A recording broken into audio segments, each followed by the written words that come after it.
we've simply got the rain, and it's a wet night, especially for Northern Ireland, Wales and the southwest, with the rain turning heavy around midnight.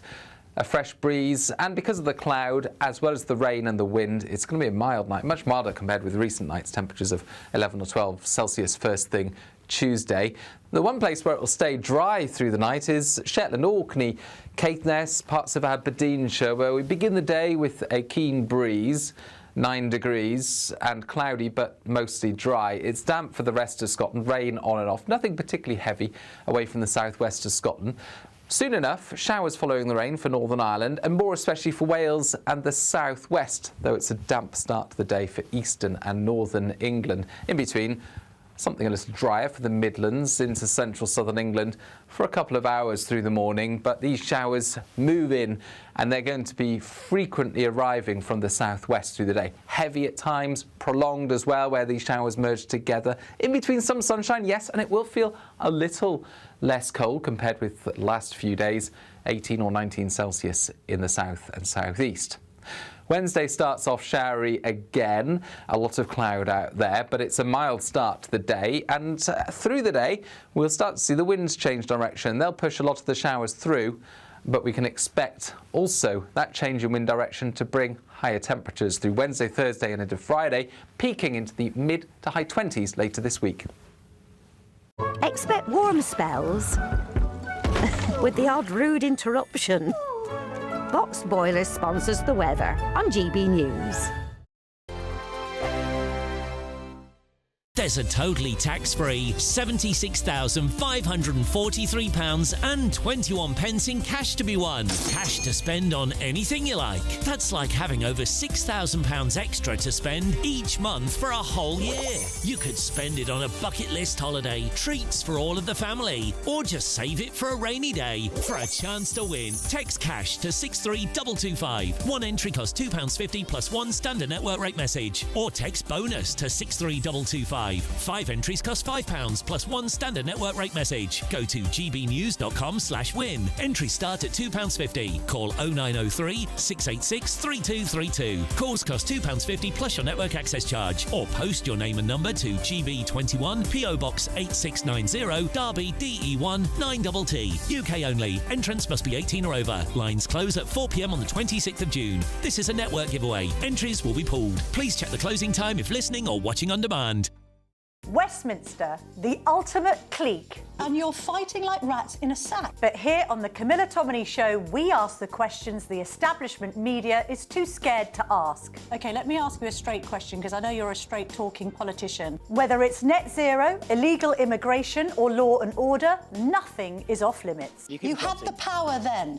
Yeah, as I and say, now you've lost it. That's the Camilla Tominey Show, a politics show that's fearless. But no, let me finish my question if you don't mind, because it is my show. Sundays at 9:30, only on GB News, the People's Channel, Britain's news channel.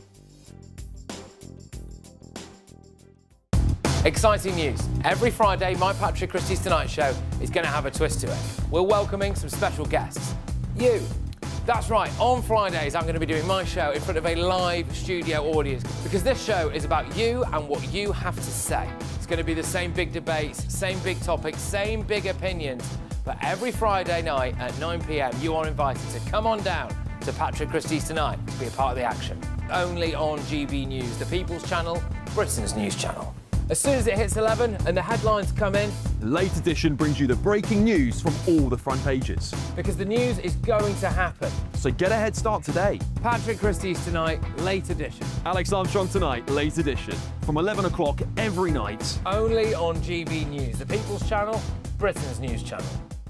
From court mornings to warm family brunches, from football to tennis in the car, in the kitchen. GB News Breakfast is there. with the stories you need and the conversations that matter. Anyway, let's talk business. Well, it has been a historic night in British politics. It's astonishing, isn't it? We're here again to start your day just right. GB News Breakfast. Every morning from 6 a.m. Only on GB News. Britain's news channel.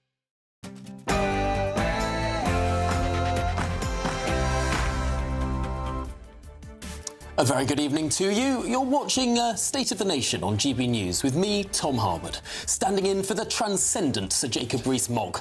Now, on the programme tonight. Is your premiership now over? No, but we were elected into office by millions of people to bring about change in this country. Today, Josh Simons has officially resigned from the House of Commons and Andy Burnham has made his first plea to the electorate. With the potential to decide our next Prime Minister, is this now the most important by-election in history? Also tonight... Brexit has been damaging, but I also believe the last thing we should do right now is rerun those arguments. Britain's future lies with Europe, back in the European Union. And is the big Brexit betrayal now inevitable? Wes Streeting says he wants Britain to rejoin the EU, whilst Andy Burnham says now's not the time for that debate. But is Labour intent on taking us back into Europe, whoever's in charge? Also... People have turned up on our beaches uninvited over the last 7 years, then stormed the beaches of Normandy on D-Day. Is the Online Safety Act starting to bite at free speech deemed legal but harmful? The Reform Party's Zia Youssef posted a video about Britain's migration issues and TikTok took the video down, citing the Online Safety Act. It only reinstated that video after the Reform Party pushed back. Were the critics of online censorship right all along? And... is the so-called anti-racist mob now targeting ethnic minorities? I'll be joined shortly by a black woman who says she's been penalised for attending last year's Unite the Kingdom rally. She says there's nothing progressive about the so-called progressives. Well, State of the Nation starts now.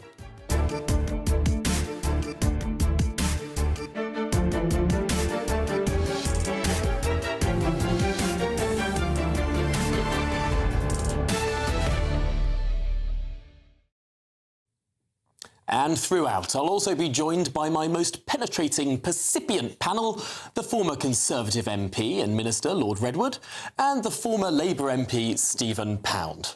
So, let me know what you think. Go to gbnews.com/yoursay. But now, of course, before all of that, it's your favourite time of day. Yes, it's time for the news with Sophia Wensler.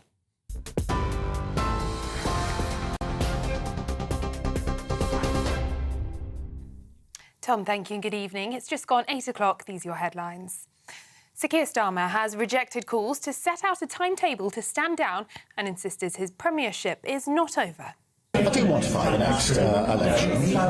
Obviously, I recognise that after the local election results, the elections in Wales and Scotland as well, that the first task is obviously turning things around and making sure that my focus is in the right place. The last 10 days, there's been a lot of activity which hasn't been as focused, in my view, as it should have been. And I remind myself every day that I was elected to office to serve the people, to serve the country. That's what I believe in, and that's what I'll be getting on with.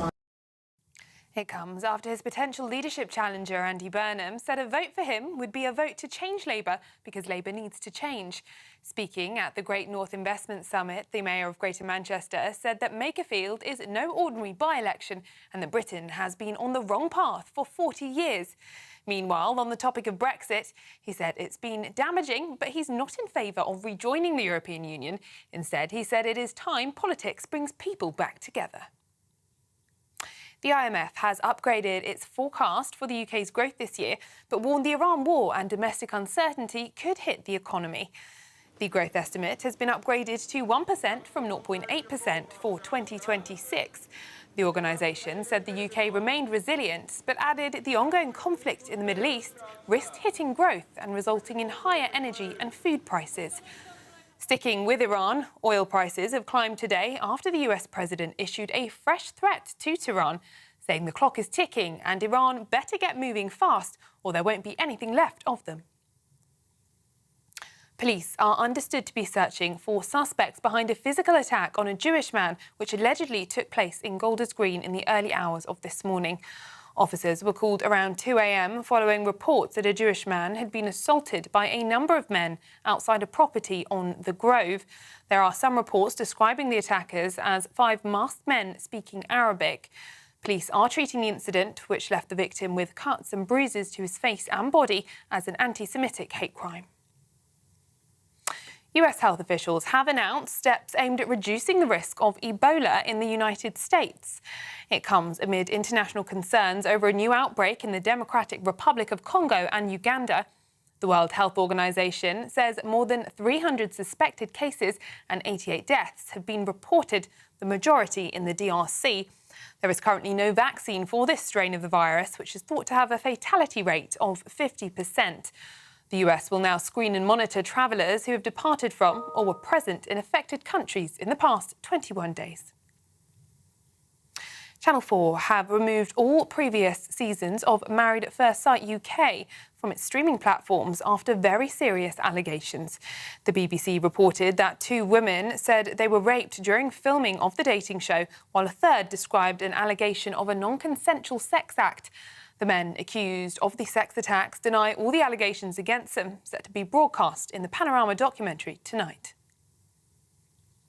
King Charles and Queen Camilla have visited the RHS Chelsea Flower Show today. Their Majesties were joined by Alan Titchmarsh and Sir David Beckham as they toured the gardens.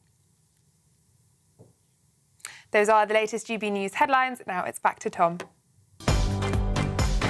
Take the GB News family with you on any device. As long as you have an internet connection, tune into GB News anywhere on the planet or beyond.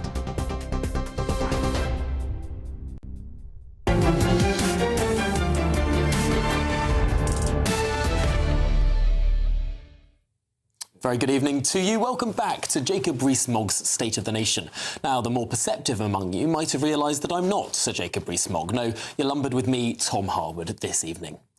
Well, today has been a busy day in politics. This morning, the former Member of Parliament, Josh Simons, was appointed Steward and Bailiff of the Chiltern Hundreds, an office of profit under the Crown, thus disqualifying him from a seat in the House of Commons and necessitating a by-election in his erstwhile seat of Makerfield. Well, it's no exaggeration to say that this will be the most consequential by-election in this country's long and proud history. I challenge any historian to find me an example of a single other by-election, the result of which could determine who gets the keys to number 10. This will be unlike anything we've seen before. Now, while the Labour Party does not officially select its candidate until Thursday, today one Manchester mayor has been speaking as if he's already got the gig. Yes, Andrew Murray Burnham, that's his full name. Andy Murray, interesting, delivered a keynote address to the Great North Summit in Leeds today, setting out his ideas for a more radical devolution of power within the regions of England. He also addressed the elephant in the room, his previous support for rejoining the European Union, and with it, an open border to 500 million people. Burnham told us, though, perhaps this was a message more than specifically for the people of Makerfield. My view is that Brexit has been damaging, but I also believe the last thing we should do right now is rerun those arguments. But it is time, surely, isn't it, to bring people back together, to focus on what we've got in common. I am not proposing that the UK considers rejoining the EU. I respect the decision that was made at the referendum, and it's going to undermine everything I've said about strengthening democracy if we don't respect that vote. It's time to bring everyone together. He's not going to reopen those debates. He's going to respect that vote. Well, time now to bring everyone together. Why wasn't it time back in September when he said this? Long term, I'm going to be honest, I'm going to say it. I want to rejoin. I hope in my lifetime I see this country rejoin the European Union. I'm absolutely clear about that. What could it be about the 65% leave voting reform-friendly seat of Makerfield that has forced this public about turn from Mr Burnham? Well, it's clear that while this will be a tough fight, pollsters model that Burnham has the edge, narrowly. As long as he continues to outperform his deeply unpopular party, that is. As the writ for this by-election has not yet been moved, we're yet to find out the date on which it will be held. And that means that tonight, blissfully, thankfully, under broadcasting law, we have much more freedom to discuss this by-election than we will when the official election period begins. So let's get stuck right into it. As ever, let me know what you think. Go to gbnews.com/your say. And I'm delighted to be joined now by the UK director at More in Common, Luke Trill. Luke, thanks indeed for joining us this evening. Now, you've been looking at the seat of Makerfield and just what a sort of unusual seat it is, a pretty uphill path for Andy Burnham. Yeah, I mean, in many ways, if you look at the demographics of Makerfield, it's almost tailor-made for reform. It is a seat which, as you just said, almost 2/3 of the seat voted to leave the European Union in the Brexit referendum. It is more white than average. It has fewer people who are graduates than average. It is older than average, all factors which tend more towards reform. And if you just look at the local elections which took place, I mean, not even 2 weeks ago, even though it feels like decades ago now, reform swept the board in that constituency. So in lots of ways, this is a very brave decision by Andy Burnham to opt for a seat with those types of demographics and with that kind of prevailing political weather. And that being said, there are a couple of ways in which pollsters and psephologists of all kinds are looking at Andy Burnham in particular and thinking he might be the only Labour politician able to win this seat. In fact, he might even have the edge. Yeah, absolutely. So on the one hand, you've got the demographics of this seat. On the other hand, you've got what you can only call the sort of Andy Burnham factor in Greater Manchester. And if you know, whenever we've done focus groups in Greater Manchester, it is true he has something that lots of other politicians don't. People can point to things he's done locally, particularly around transport, but also they see him as somewhat of a champion of Greater Manchester and indeed the wider north against Westminster, which doesn't hurt in times when Westminster is so unpopular. And one way we've got at looking at that Burnham factor is actually, if we go back to 2024, there was a mayoral race in Greater Manchester just 2 months before the general election.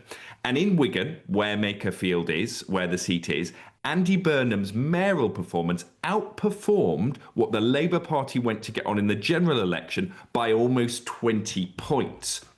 And if you put that together with the sort of demographics of the seat and what it looks like, you can also, some others have looked at other polling in Gorton and Denton. It looks like, all things being equal, and of course they never are in a by-election campaign, Andy Burnham might just have the edge. But it really is going to be a campaign where every vote and every vote from every party, because of course they're not the only two parties running, other parties could play spoilers, could shape the race. Well, that is really, really interesting, because ultimately the Conservative Party has been under pressure to withdraw or not stand a candidate, and they're standing a candidate. Today, Restore Britain, the party run by Rupert Lowe, has just announced their candidate in the race. It's always been a consideration for the left of politics that the Greens and the Lib Dems will come for some of those voters that might vote for the Labour Party. But in this seat, it might be the right that ends up more split. Yeah, I mean, I think you're going to look at what you might call a battle of the squeezers, right? Can Reform, as they have done in other seats, squeeze the Conservative vote, but also can they squeeze Restore UK running to their right? You know, this is a new challenge for Reform, and we don't really know yet how Restore will do outside of Great Yarmouth. On the other side, you know, some thought the Greens might not put up a candidate. They are doing. Is Andy Burnham able to show he can bring progressives back into the fold? You know, you've almost got these, I called them earlier, the twin dragons facing Labour, of Reform on the one hand and the Greens on the other. Is Andy Burnham the knight who can slay both of them? We'll find out in this by-election. But as I say, lots of different dynamics going on. And if Labour lose and the Green margin is bigger than what they lose by, or Reform lose and Restore UK's margin is bigger than what they lose by, I think there's going to be a lot of soul-searching and angst. OK, so quickly, I'm going to put you on the spot before we let you go. We don't know when this by-election is going to be held, but who in your gut do you think will win it? Oh, Tom, you know better than to ask me predictions like that. All I can say is it's going to be a close and very important race. OK, well, Luke Trill, thanks very much indeed. I did try my best there to get a prediction, but that's a fool's errand with pollsters. Thanks very much indeed. Now, coming up in just a moment, is the big Brexit betrayal now inevitable? Wes Streeting says he wants Britain to re-enter the EU, and is that going to buffet Andy Burnham's position, despite the fact that he now says it's not time for that debate? Is Labour, whatever they say, intent on taking us back into Europe, whoever's in charge?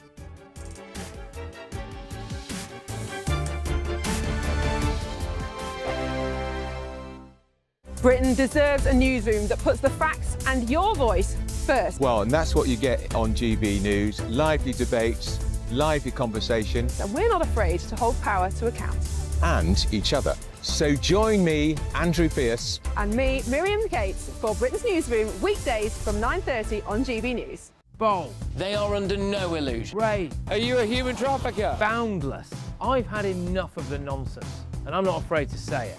Don't get us on the BBC. Every weeknight, I tear through the headlines. The smell of gasoline. Should we be worried about it? From Westminster madness to cultural war chaos. What we're going to do now, they are throwing things out the car as we speak. Get ready, Britain. Here we go. Patrick Christie's tonight, weeknights from 9 p.m, only on GB News, Britain's news channel. Join me, Nana Akweer, for an informative, interactive news programme with a difference. It's fun. No, he didn't say that, Dave. I'm so surprised. I think there's an element of truth to that. Join me from 3 p.m. every weekend, only on GB News, Britain's news channel. 5 hosts, 5 opinions, 5 fearless debates, 5 unfiltered takes on the day's news. 5 reasons not to be anywhere else on Saturday night. This is the Saturday 5. You got me. You got me good there. Britain's biggest Saturday night TV show. It's not a bad brand. Yeah. Uncensored. Very, very racy tonight. On the unpredictable. What did she say? Can you translate it for us? And always entertaining. And how can a country go from being led by William Wallace Saturday nights from 6 p.m. only on GB News, the People's Channel. Britain's news channel. You're going to want to stay tuned, trust me. Breaking news, live updates, stories that matter. From the heart of the GB Newsroom to every corner of Britain. With our team of dedicated journalists across the UK. GB News bulletins are there to deliver the latest news that matters to you. Bulletins on GB News, the People's Channel, Britain's news channel. At GB News, we love to hear from you, our loyal community. So drop us a line at gbnews.com/yoursay. There you can talk to each other and also to the presenters live on air. gbnews.com/yoursay, because GB News is your channel, Britain's news channel. From the school run to the home run, watch a new show for all of Britain. So he can say whatever he wants. A straight-talking show where all voices are heard. And, you know, when are we going to stop talking about smashing the gangs and actually do it? With the stories that matter from every part of our country. There's a bit of a crash landing there for your Chancellor. Bold, fearless and standing up for you. That's me, Martin Daubney, 3 p.m. till 6 p.m, weekdays, here only on GB News. The People's Channel, Britain's news channel.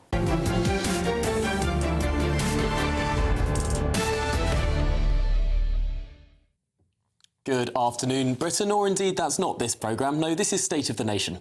You might notice that I sometimes present that daytime show. Oh well. Well, good evening. This is State of the Nation. It's 18 minutes past 8, and some breaking news now from President Trump. He has just posted this on his Truth Social account. I've been asked by the Emir of Qatar, Tamim bin Hamad Al Thani, the Crown Prince of Saudi Arabia, Mohammed bin Salman Al Saud, and the President of the United Arab Emirates, Mohammed bin Zayed Al Nahyan, to hold off on our planned military attack of the Islamic Republic of Iran, which was scheduled for tomorrow, in that serious negotiations are now taking place, and that, in their opinion, as great leaders and allies, a deal will be made, which will be very acceptable to the United States of America, as well as all countries in the Middle East and beyond. This deal will include, importantly, no nuclear weapons for Iran. based on my respect for the above-mentioned leaders, I have instructed Secretary of War Pete Hegseth, the Chairman of the Joint Chiefs of Staff, General Daniel Kaine, and the United States military that we will not be doing the scheduled attack of Iran tomorrow, but have further instructed them to be prepared to go forward with a full, large-scale assault on Iran on a moment's notice in the event that an acceptable deal is not reached. Thank you for your attention to this matter, President Donald J. Trump. Well, that's what Donald Trump has had to say this afternoon. It looks like the hokey-cokey attacks on Iran are currently on the pull them out stage. But let's return now to this country, because there's mounting pressure on the Prime Minister to resign. When isn't there? A leadership contest is indeed looming, and speculation mounts over who could take over at number 10 and potentially lead the Labour Party into the next general election after crushing local election defeats. Well, Wes Streeting, who resigned from the Cabinet last Thursday, over the weekend said he will challenge the Prime Minister and laid down the gauntlet on Europe. The biggest economic opportunity we have is on our doorstep. We need a new special relationship with the EU, because Britain's future lies with Europe and one day, back in the European Union. So, should we prise open the Pandora's box of those Brexit debates once more? Let's get the thoughts of my panel, Lord Redwood and Stephen Pound. Lord Redwood, let's start with you. What do you make of what Wes Streeting had to say? Well, he's obviously goading Andy Burnham because he doesn't want to see Andy Burnham back in Parliament, but he didn't feel he was strong enough to try and stop him taking the seat on, which he's very likely to do. But the truth is, these three men that are competing for the leadership, the Prime Minister and Burnham and Streeting, his two most likely challengers, all believe the same thing. They think Brexit's completely wrong, the public were wrong, the public were stupid, and that they want to get as close to Europe as they possibly can. Starmer knew he had to do a deal with the electorate in 2024, so he said, we'll stay out of the customs union, we'll stay out of the single market, we'll just do a few things. He's now trying to big up his EU reset and do it all by the back door.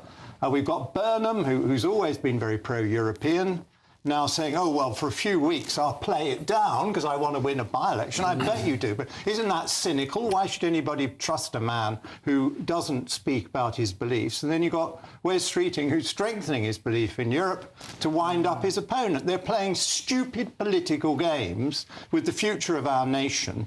And none of them understand that an EU reset, getting closer, more European laws, more European taxes, higher energy prices with their dreadful carbon tax system, and more tariffs on things coming from outside the EU will give us less growth and more poverty. It won't suddenly enrich us. And they've got to understand that in the 26 years of this century so far, Europe has fallen further and further behind the rich countries of the world, led by the United States of America. And GDP per head, the thing that they want to grow, is now 1/2 of the American level in the EU. Ours is a bit higher, but if they have their way, they'll take ours down to the EU level. Well, Stephen Pound, what do you say to that? I entirely disagree. Look, I think that under the previous arrangement, when Mrs Thatcher negotiated the opt-out and various other things, that we had the best of both worlds. And I think what we have now is the potential for actually having our cake and eat it. Look, let's get one thing absolutely straight, and I think John may even agree with me on this. The idea of us rejoining the European Union is for the birds. There is no way that every single one of the European Union states would sign off on it at the present time. Not without, for example, us having to take the euro, without Spain having to reconsider the whole issue of Gibraltar, without the whole issue of southern Poland. There's a whole range of issues. It would take years and years of incredibly detailed negotiation. I think where we can actually get benefit from being in Europe, particularly in terms of trade, we should do that. But above all, in my own personal area of interest, the chaos in Ireland at the moment could be resolved by us actually having a closer relationship with Europe on that border, as we have already done, as you understand at the present time, with the reset on the Northern Irish border. But look, the idea that we can simply say, oh, by the way, Brussels, by the way, Strasbourg, could you let us back into the club? Absolutely no way. It ain't going to happen. I'm interested in what there seems to be in this conversation in the Labour Party, which is just this sort of blind thought that having left the European Union has necessarily made us poorer. And John, which is wrong. People will look at what's happened. We left the European Union in 2020. A few other things happened in the year 2020, by the way. But people will look at the correlation about the high energy prices that we've had subsequently, about the inflation that we had after COVID, and think this all came post hoc, ergo propter hoc.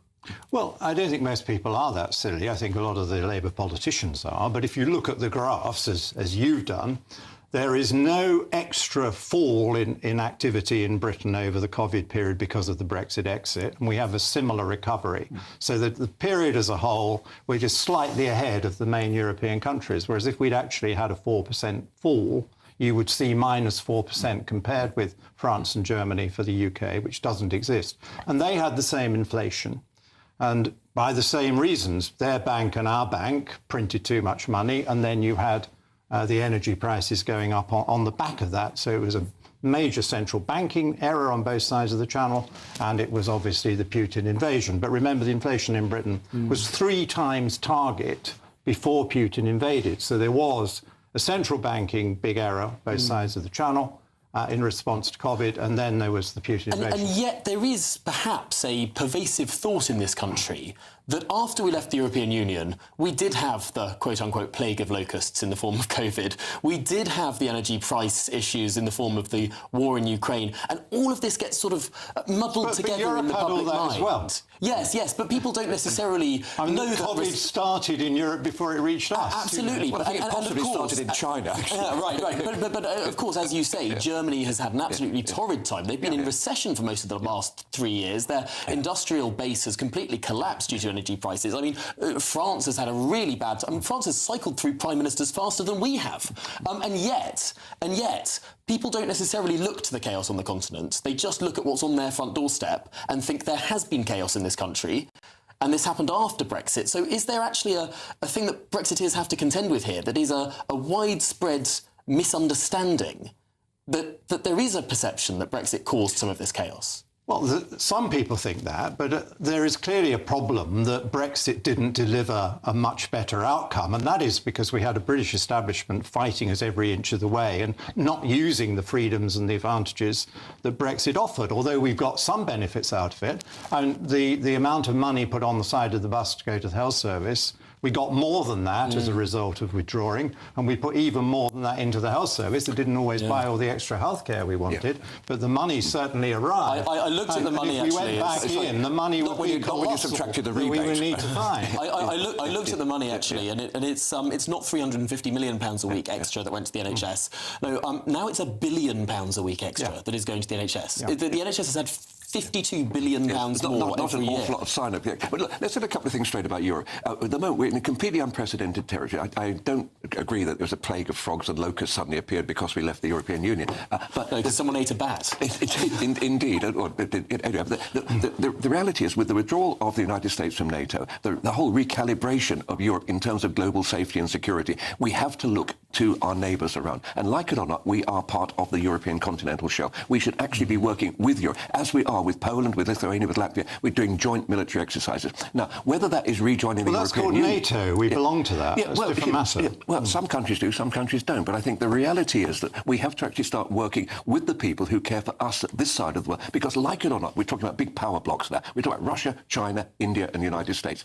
Europe has to be up there at the table. Well, Stephen, don't be naive. Look, if you look at the last century, we were fighting against European countries, and they certainly didn't come to our help in the EU when we had the problems in the Falkland Islands, for example. Well, no, the French were remarkably unhelpful. They wouldn't give us the codes for the Dassault. And Spain didn't help because they were on the other side. So they're not naturally going to come to our support. The truth is, Britain needs to defend herself. Well, that was the lesson of the 20th century. Sorry, in 1939-45, maybe that might be a possibility because we had the Empire, we had the colonies, we had South Africa, we had Australia, Canada, New Zealand. That's simply we are an island nation. We have a moat all around us. If we put in a proper iron dome, which we could do now. What, over the whole of the United Kingdom? Yes, of course, we need to have proper protection. That should be a number one requirement in this increased defence budget which we've been promised. Modern warfare isn't just about missiles, it's actually about physical invasion. And we have to actually realise that we are under threat in this country. We should be looking for friends, not making enemies.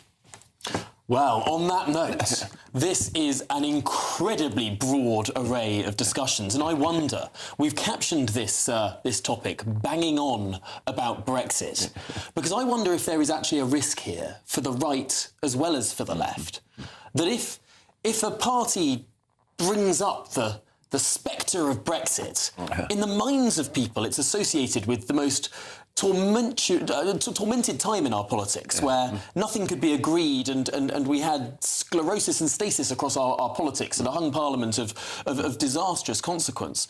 I wonder actually if there's a risk in reopening these debates from either position, either to say that to raise the spectre of going back in or to argue against it, that actually people care most about the immediate domestic policy that politicians should they want an answer. They want a better life, and they're quite right to. John, and if we use the freedoms from Brexit, we can do it, because we will have more money to spend and we don't have to put the taxes up. But June 2016 split the nation, whether you like it or not. And all these rules they want us to adopt are killing our industries. We are deindustrialising apace, and a lot of that is inherited EU rules on carbon. There is much, much more to discuss in this all-encompassing topic. We'll have to get to it in further weeks.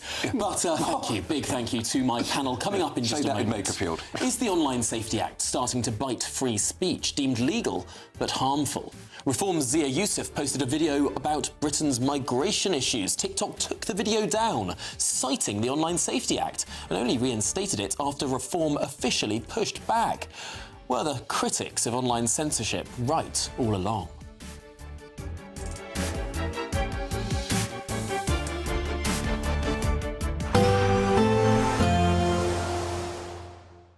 Dinner under the stars tonight? That reminds me of our travel insurance. You mean all clear skies? All Clear Travel Insurance sponsors GB News Travel Destinations Forecast.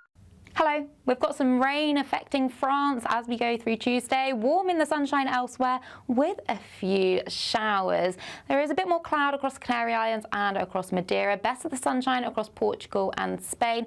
Outbreaks of rain affecting France. Elsewhere, many places seeing sunny spells, a few showers bubbling up as we go into the afternoons, but otherwise temperatures are on the rise, plenty of sunshine, highs into the mid to high 20s. All Clear Travel Insurance sponsors GB News Travel Destinations Forecast. Hi there and welcome to the latest update from the Met Office for GB News. It's going to be a damp night for most of us, strengthening breeze as well, with heavy showers then following the rain from the west and dominating throughout much of Tuesday. It's unsettled out there. In other words, low pressure in control of the weather for the time being, ushering in spells of rain followed by showers. This is all ahead of drier and warmer weather we're expecting later this week. But for now, we've simply got the rain, and it's a wet night, especially for Northern Ireland, Wales and the southwest, with the rain turning heavy around midnight. A fresh breeze, and because of the cloud, as well as the rain and the wind, it's going to be a mild night, much milder compared with recent nights, temperatures of 11 or 12 Celsius first thing Tuesday. The one place where it will stay dry through the night is Shetland, Orkney, Caithness, parts of Aberdeenshire, where we begin the day with a keen breeze, 9 degrees, and cloudy but mostly dry. It's damp for the rest of Scotland, rain on and off, nothing particularly heavy away from the southwest of Scotland. Soon enough, showers following the rain for Northern Ireland, and more especially for Wales and the southwest, though it's a damp start to the day for eastern and northern England. In between, something a little drier for the Midlands into central southern England for a couple of hours through the morning, but these showers move in and they're going to be frequently arriving from the southwest through the day. Heavy at times, prolonged as well, where these showers merge together. In between some sunshine, yes, and it will feel a little less cold compared with the last few days, 18 or 19 Celsius in the south and southeast. Wednesday starts off showery again, a lot of cloud out there, but it's a mild start to the day, and through the day we'll start to see the winds change direction. They'll push a lot of the showers through, but we can expect also that change in wind direction to bring higher temperatures through Wednesday, Thursday and into Friday, peaking into the mid to high 20s later this week. From cold mornings to warm family brunches, from football to tennis in the car, in the kitchen. GB News breakfast is there with the stories you need and the conversations that matter. Anyway, let's talk business. Well, it has been a historic night in British politics. It's astonishing, isn't it? We're here again to start your day just right. GB News Breakfast. Every morning from 6 a.m. Only on GB News. Britain's news channel. Hi, I'm Michelle Dewberry, and my show is your opportunity to cut through all the noise and dive in headfirst to some robust debates. Ideas clash. Situation, No, isn't it? no, Because the failure is you're the failure is deliberately avoiding my point. Nothing's held back, And if you think this is the end of it, wait for more. and we do not shy away from the difficult stuff. Sometimes I want to shake people and say, if only you understood. So join me on Dubes & Co weeknights at 6 p.m. only on GB News, Britain's news channel. GB loyalty points are here. They're our way of saying thank you for spending time with GB News. Through commenting on your say, voting in You Decide polls and shaping the debate, you can earn GB loyalty points. Unlock rewards, reach milestones and climb leaderboards. Don't just watch our programmes, come and be part of them. Get started by scanning the QR code or go to gbnews.com/loyalty points.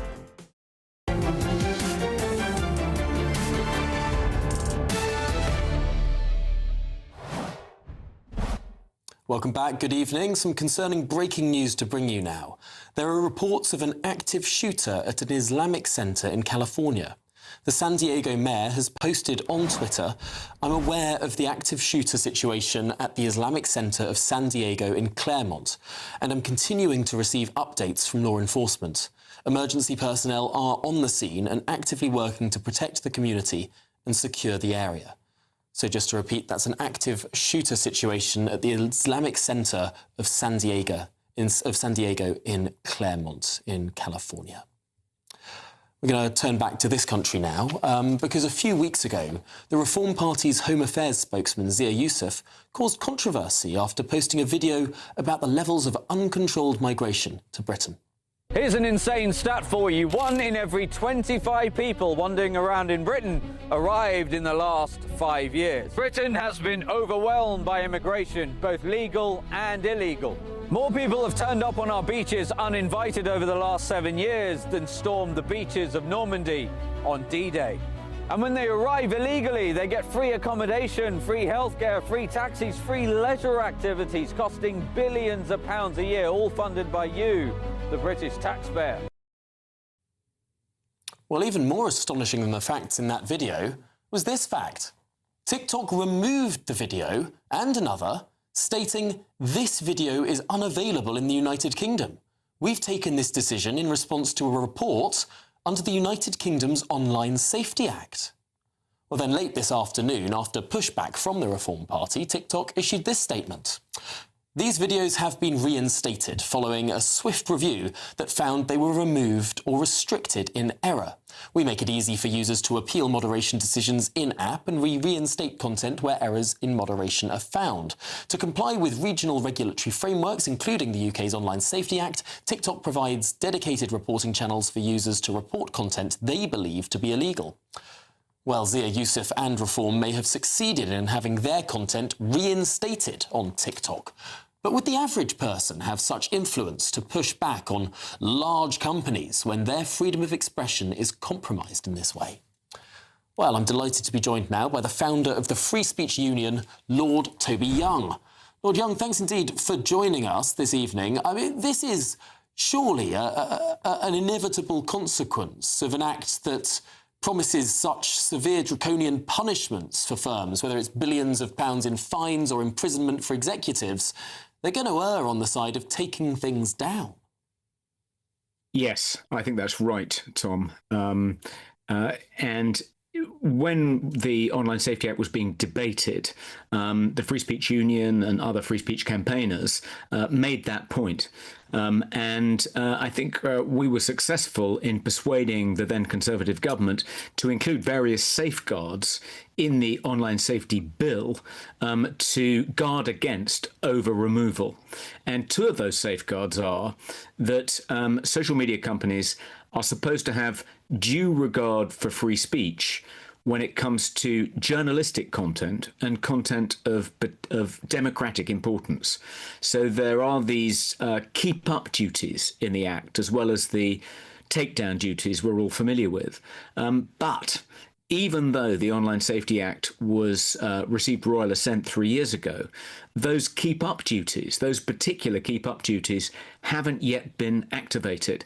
So more than 50 peers wrote to Liz Kendall, the Secretary of State, the Digital Secretary, overseeing the rollout of the Online Safety Act, asking her why these protections, why these free speech safeguards hadn't yet been introduced. And she blamed Ofcom for dragging its feet. And said she would be duly putting pressure on Ofcom to get them to introduce these safeguards, but they still haven't, which is why things like Zia Youssef's video about illegal immigration were removed. That is unquestionably content of democratic importance, which had these safeguards been in place, I think TikTok would not have removed. But is that a little bit sort of thin gruel? Because ultimately, if the imposition on these companies, the sort of take this down notice in the Act is backed up by prison time for these executives of these companies, and/or a percentage of these enormous companies' turnover, not their profit, but their entire turnover. I mean, this is running into billions of pounds fines that they risk. If that's on the one side, what's backing up the keep it up side of things? Even if these sort of duties were enacted by this government, it seems like the other side of the ledger would have a hell of a lot more weight on it. Yeah, I mean, that's certainly true. I think, on balance, the Online Safety Act is undoubtedly a censor's charter. And as you say, the way the incentives are designed will always put the weight on taking down content rather than keeping it up. And social media platforms have this huge incentive, at risk of being fined up to 10% of their annual global turnover if they get it wrong. And in the case of a company like Facebook, that's, I think, over $100 billion. So really quite a significant sum. Few social media platforms would want to risk a swinging fine of that size by keeping up content that Ofcom may look askance at. Does this start to look a little bit silly? I mean, £100 billion is more than we spend on the entire defence of the United Kingdom. It's almost twice as much as we spend on our defence budget. I mean, this is an astonishing amount of money. Do we have the global influence to actually impose those sorts of fines? I mean, it begins to look like our politicians are playing at play acting. Yeah, I think it's the fine in the case of Facebook, because it has an annual turnover of, I think, over $1 billion a year. The fine would be in the region of $100 million. But still pretty significant. Still a huge incentive not to keep up material that Ofcom object to. We've seen efforts by Ofcom to try and take enforcement action against US-based tech companies.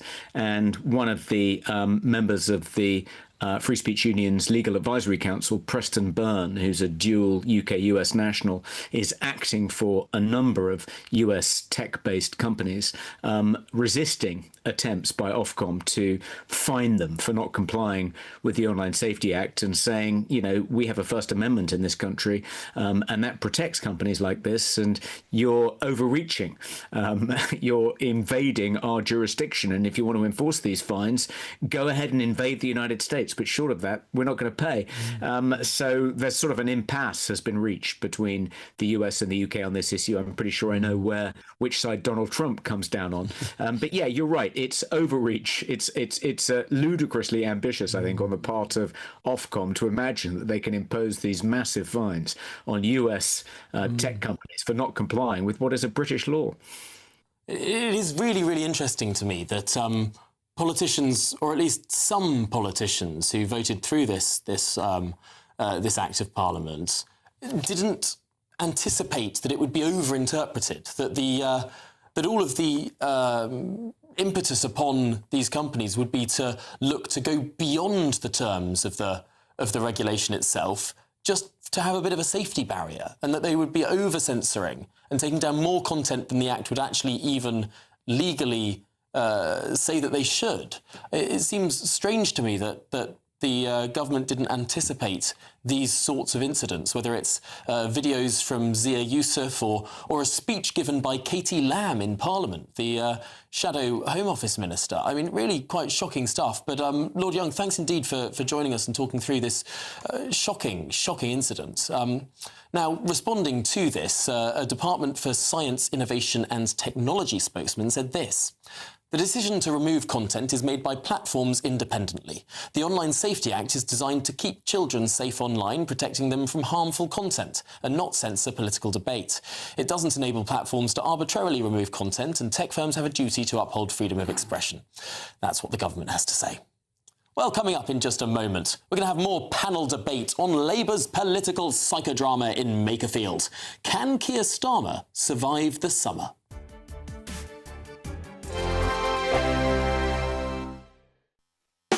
You want to know what's really going on in the corridors of power? Labour don't know what to do with you half the time, and that makes you quite lethal in the chamber. Get behind the headlines with Chopper's Political Podcast. Join me, Christopher Hope, as I sit down with the great and the good of British politics. We'll see where this ruling takes us. These are the stories shaping our nation. Chopper's Political Podcast, available now on all platforms. Listen in and stay ahead. GB News Breakfast, every day from 6 a.m. Now we're joined now by a father and son duo who have taken on an extraordinary 18,000-mile challenge. Wow, yes, George and Joshua have cycled through 31 countries across 4 continents to raise money for UNICEF. Well, they set off over a year ago and the pair have taken on some of the toughest terrain on Earth across countries including Turkey, China, Vietnam and Argentina. Well, we're thrilled to be joined by George and Josh Kohler this morning. George, Josh, thanks for joining us. Well, I mean, I have to say, first question we have to you is, what was the toughest day you had on this trip, and how have you found the response? Good morning. I think for us the toughest day was going over the pass in Kyrgyzstan. 2 days of uphill climbing, pushing the bikes through dirt roads in searing heat, getting to the top and looking forward to a nice downhill at 3,500 metres, only to find it was even worse going downhill. So that kind of hit morale a little bit, made even worse by Joshua getting attacked by bees at the end of the road. So it was all a bit emotional, but we got through it, got our heads down and then reset and off we went the next day. Where do you stay? I mean, have you got like a tent in the backpack or on the bike or something, or do you plan every hotel you go to? Is everything very carefully planned out? It's a complete mixture of where we stay. We carry a tent, so we've spent a lot of time camping out, wild camping. We've stayed in campsites, hotels, with people have hosted, just welcomed us into their homes with open arms. We've stayed in a whole complete range of accommodation over the last 400 days. GB News, the People's Channel. Exciting news. Every Friday, my Patrick Christie's Tonight Show is going to have a twist to it. We're welcoming some special guests. You. That's right, on Fridays I'm going to be doing my show in front of a live studio audience, because this show is about you and what you have to say. It's going to be the same big debates, same big topics, same big opinions. But every Friday night at 9 p.m, you are invited to come on down to Patrick Christie's Tonight to be a part of the action. Only on GB News, the People's Channel, Britain's news channel.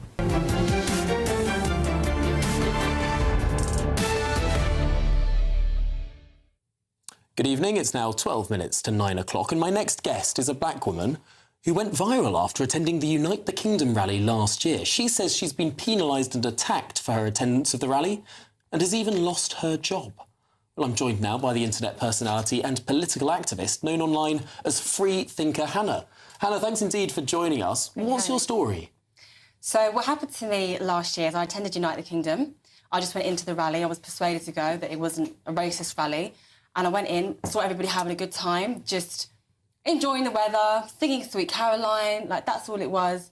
And I uploaded my experience on social media, and a few days later, I was told that my workplace didn't need me anymore. That's what I was told. Wow. And it's your contention that it's your attendance at the rally that lost you your job? Oh, without a shadow of a doubt. So the first 5 days of my new job was the days I was going viral on social media. My video was on social media. It was everywhere. It was on TikTok.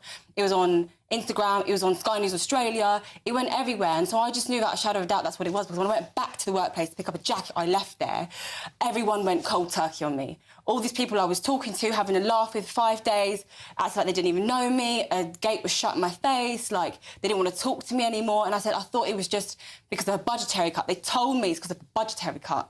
But there was another woman who looked exactly like me doing my job when I went to pick up my jacket. So I knew they were lying. But there wasn't really much I could do about it because there wasn't enough evidence to take it to employment tribunal. Wow. And do you know for sure... Oh, I'm sorry, we're going to have to end it there, but free thinking Hannah, thanks indeed for joining us. The reason we have to cut that short is we're going to return to that breaking news of reports of an active shooter at an Islamic centre in California. The San Diego mayor has posted on social media that he's aware of an active shooter situation at the Islamic Centre of San Diego in Claremont and continuing to receive updates from law enforcement. Emergency personnel are on the scene and actively working to protect the community and secure the area. Let's speak now to Bev Turner, live from Washington, D.C. Bev, this is a concerning situation in California. Hi, Tom. Yeah, it is. We don't know much more than you do at this stage. We're just seeing aerial footage of the Islamic Centre of San Diego. We believe that at least 2 people have been killed. There is footage of one individual at least lying in a pool of blood. There's a very large law enforcement presence there at the moment in this Islamic Centre of San Diego, a very large building. They hold the prayers there 5 times a day. There are mixed reports. We understand that the shooter may be down already. It's a very much an ongoing situation, Tom, here in America. At least 2 dead, we believe. Multiple people injured in an active shooter attack at the Islamic Centre of San Diego in California. Police are still on the scene. Enormous amount of police and emergency vehicles there, Tom. We'll bring you any more as we hear it, of course.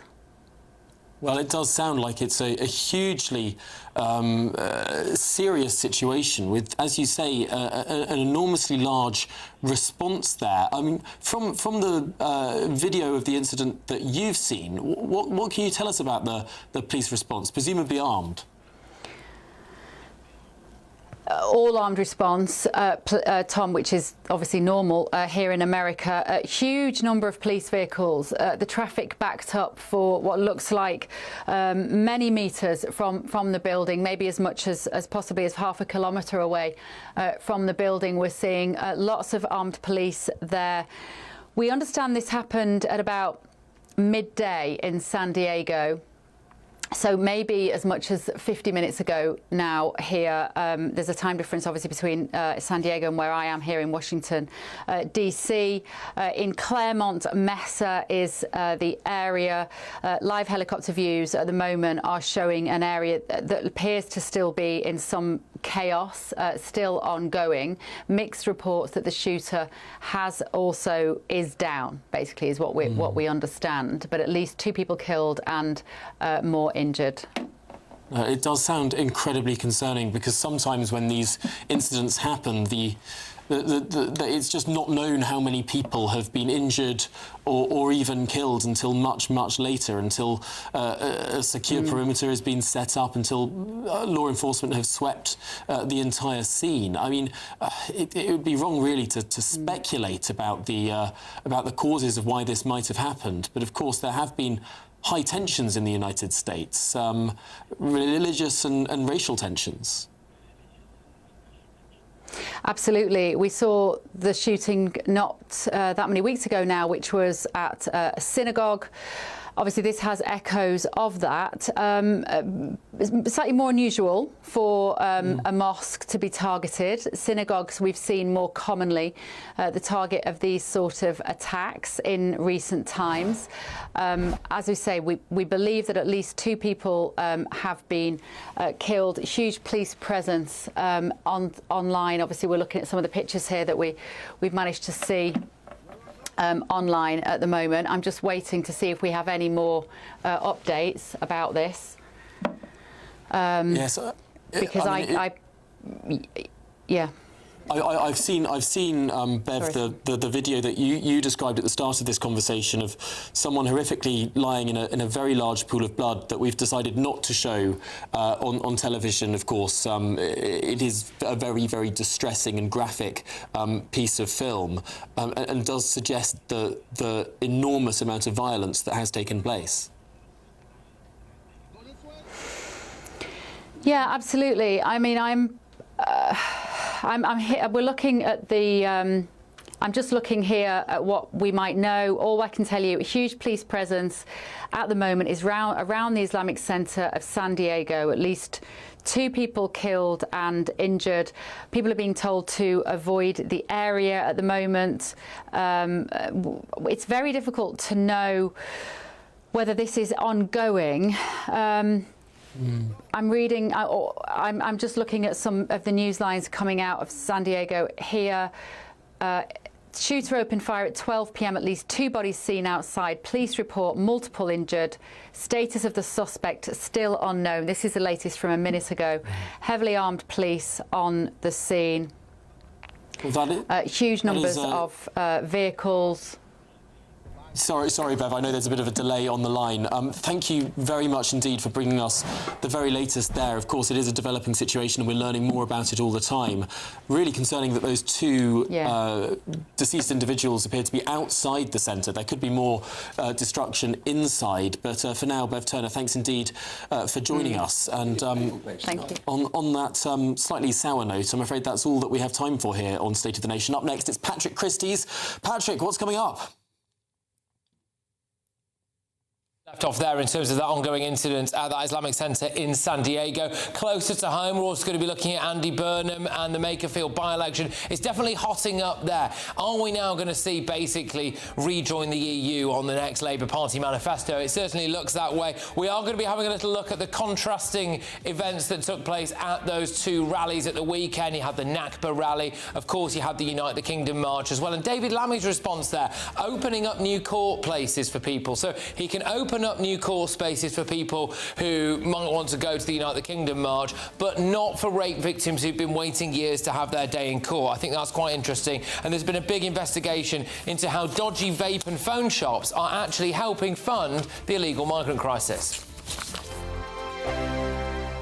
We're counting down to a spectacular summer. It's your chance to win £76,543 and 21 pence in totally tax-free cash. A lump sum that you could have in time to splash out with this summer. And because it's tax-free, you get to keep every single penny. For a chance to win, text cash to 63225. One entry costs £2.50 plus 1 standard network rate message. Or text bonus to 63225. 5 entries cost £5 plus 1 standard network rate message. Go to gbnews.com/win. Entries start at £2.50. Call 0903 686 3232. Calls cost £2.50 plus your network access charge. Or post your name and number to GB21 PO Box 8690 Derby DE1 9TT. UK only. Entrance must be 18 or over. Lines close at 4 p.m. on the 26th of June. This is a network giveaway. Entries will be pooled. Please check the closing time if listening or watching on demand. At GB News, we love to hear from you, our loyal community. So drop us a line at gbnews.com/yoursay. There you can talk to each other and also to the presenters live on air. gbnews.com/yoursay, because GB News is your channel, Britain's news channel. From the school run to the home run, watch a new show for all of Britain. So he can say whatever he wants. A straight talking show where all voices are heard. And, you know, when are we going to stop talking about smashing the gangs and actually do it? With the stories that matter from every part of our country. There's a bit of a crash landing there for your Chancellor. Bold, fearless and standing up for you. That's me, Martin Daubney, 3 p.m. till 6 p.m, weekdays, here only on GB News. The People's Channel, Britain's news channel. Join me, Nana Akweer, for an informative, interactive news programme with a difference. It's fun. No, he didn't say that, Dave. I'm so surprised. I think there's an element of truth to that. Join me from 3 p.m. every weekend, only on GB News, Britain's news channel. Hi, I'm Michelle Dewberry and my show is your opportunity to cut through all the noise and dive in headfirst to some robust debates. Ideas clash. Situation, No, Because the failure is... You're deliberately avoiding my point. Nothing's held back. And if you think this is the end of it, wait for more. And we do not shy away from the difficult stuff. Sometimes I want to shake people and say, if only you understood. So join me on Jubes & Co weeknights at 6 p.m, only on GB News, Britain's news channel. Breaking news, live updates, stories that matter. From the heart of the GB newsroom to every corner of Britain, with our team of dedicated journalists across the UK. GB News bulletins are there to deliver the latest news that matters to you. Bulletins on GB News, the People's Channel, Britain's news channel.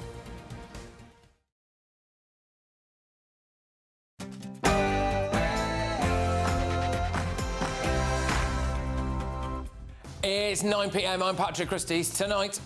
Long term, I'm going to be honest, I'm going to say it. I want to rejoin. I hope in my lifetime I see this country rejoin the European Union. I'm absolutely clear about that. Well, Andy Burnham's now changed his tune. I am not proposing that the UK considers rejoining the EU. I respect the decision that was made at the referendum.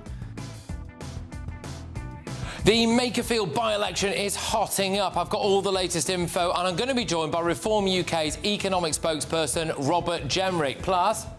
Take it up! Take it up! Take it...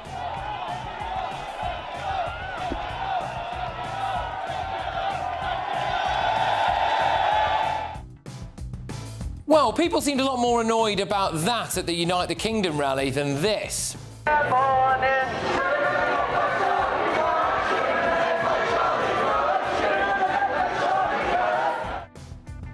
Just cool to shoot someone in the neck. But nice to see that David Lammy's across his brief. How can you know the Unite the Kingdom March organisers are spreading hatred and division if you didn't attend? Well, look... In other news... You know it's dangerous, you know that people die on these boats. We don't do any because that job we don't do. We have only phone shop we have. Well, in news that might not shock you, actually, dodgy vape and phone shops are just fronts for small boat migrants breaking into Britain. On my panel tonight, we have got Daily Express columnist Carol Malone, Reform UK member, former Tory party chairman Sir Jay Berry, and political commentator Sebastian Salak. And can you guess what happens next here? Or what's going on here?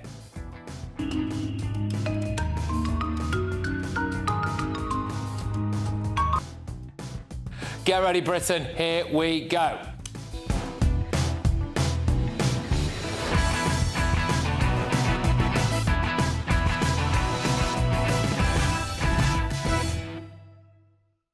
I've got the latest on an active shooter situation at an Islamic centre. Next.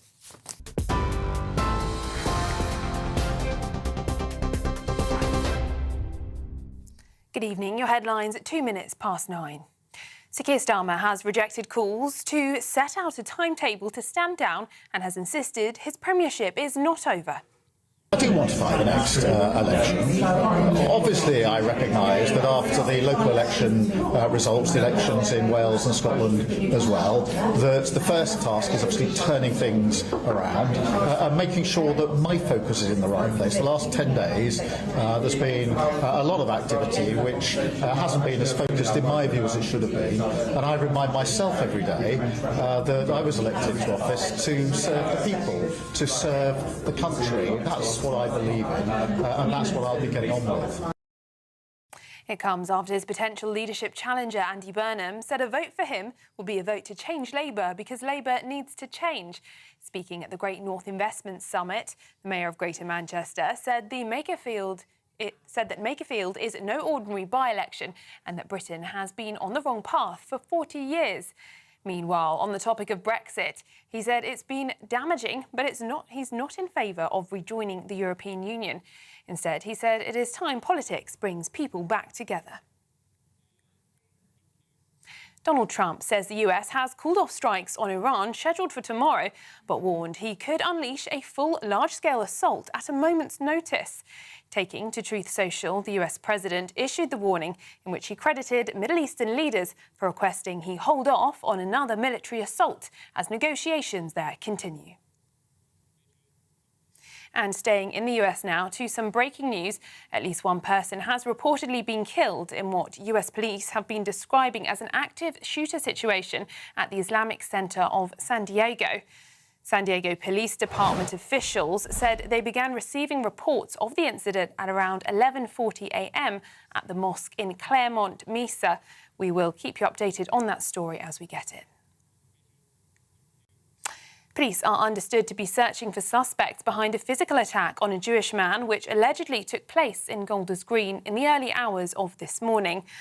Officers were called around 2 a.m. following reports that a Jewish man had been assaulted by a number of men outside a property on the Grove. There are some reports describing the attackers as 5 masked men speaking Arabic. Police are treating the incident, which left the victim with cuts and bruises to his face and body, as an anti-Semitic hate crime. Channel 4 has removed all previous seasons of Married at First Sight UK from its streaming platforms after very serious allegations. The BBC reported that 2 women said they were raped during filming of the dating show, while a third described an allegation of a non-consensual sex act. The men accused of sex attacks deny all the allegations against them, set to be broadcast in the Panorama documentary tonight. Now, some more breaking news. Pep Guardiola will reportedly stand down as Manchester City manager after Sunday's final Premier League game. That's according to the Mail. The 55-year-old has won 20 trophies and led City to 6 league titles. It is expected that the news will be confirmed sometime on Sunday. Those are the latest GB News headlines. Now it's back to Patrick. Take the GB News family with you on any device. As long as you have an internet connection, tune into GB News anywhere on the planet or beyond.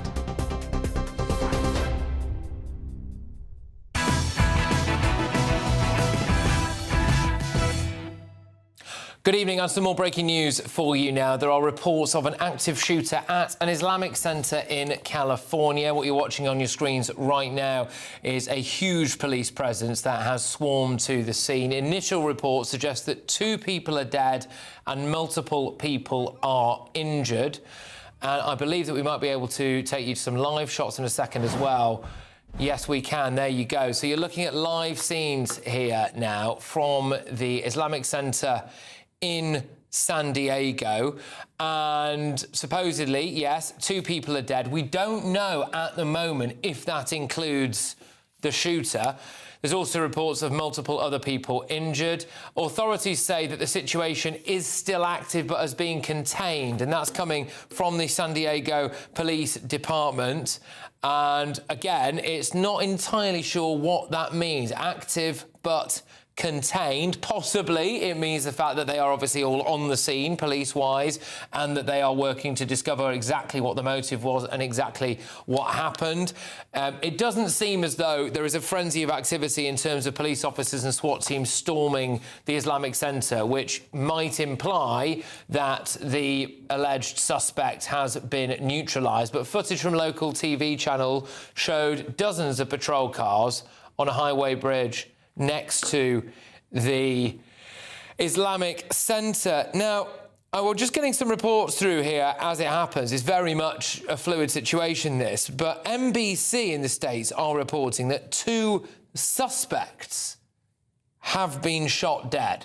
So just to reiterate, the initial reports that we were getting through was that 2 people had died. 2 people had been shot dead. Now the reports coming through from NBC in America is that 2 suspects have been shot dead. So again, we'll work to uncover whether or not that means 2 additional people on top of the 2 that were already confirmed dead, or if they were neutralised before they managed to actually shoot and kill anyone else. But you're looking at aerial shots here now over the Islamic Center in San Diego. Police officers in their vehicles have surrounded the grounds. They had previously been aiming their rifles at the facility. I've got a statement for you here from the mayor of San Diego, who has posted on X saying, "I am aware of the active shooter." Bear in mind, this was posted, roughly speaking, 15 minutes ago at the Islamic Center of San Diego in Claremont, and I'm continuing to receive updates from law enforcement. Emergency personnel are on the scene and actively working to protect the community in the secure area. And we have now got confirmation through that the threat has been neutralised, and this is coming through from official sources in the States. The threat at the Islamic Center has been neutralised. Apparently, they have also now managed to set up a reunification zone, which is where worried loved ones of people who may have been in that Islamic Center can go and meet their loved ones. So it does appear as though the actual active threat, the active element of this has gone. The next step will be identifying the motive, identifying who has done it, identifying how many people are involved, and obviously identifying whether or not those are the 2 people who are dead, or whether they have also shot, killed and injured other people inside the Islamic Center. Just having a little look online, there is a sizable Muslim population in and around San Diego, possibly upwards of 100,000 people. So there's a large Muslim presence in the area. It will not be uncommon, clearly, for people to be attending this Islamic Center. Again, it is actually quite a large centre itself. It's not some kind of small masjid, as it were. It does appear to be a very large Islamic centre. So I imagine it will be a hub for the local Islamic community there. But just to reiterate, the latest that we are able to bring you is that the local authorities believe that the threat has now been neutralised. I'm just seeing if I can get you any more updates for you here now, other than to say that the incident apparently happened at around 3 p.m. Eastern Time. Police were straight onto social media urging people to avoid the area. They said updates to follow, and then around 40 minutes later they did give us that update that significant resources were on the scene and that it is still active but contained. And clearly now in the last few minutes that has changed from an active situation to one that has been neutralised.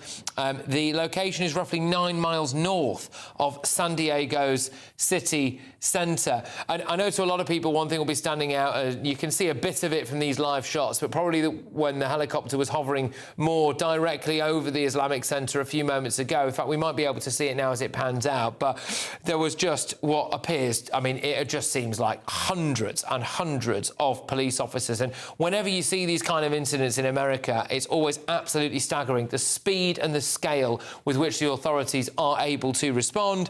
And of course, every single police officer there will be packing lethal force, which means, like a situation like this, they are able to neutralise relatively quickly. OK, look, the motive remains unknown.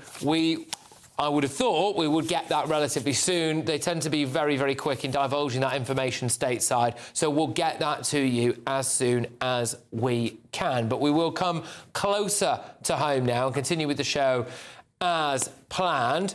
And, of course, I think it's time that we talk a bit about the Unite the Kingdom March.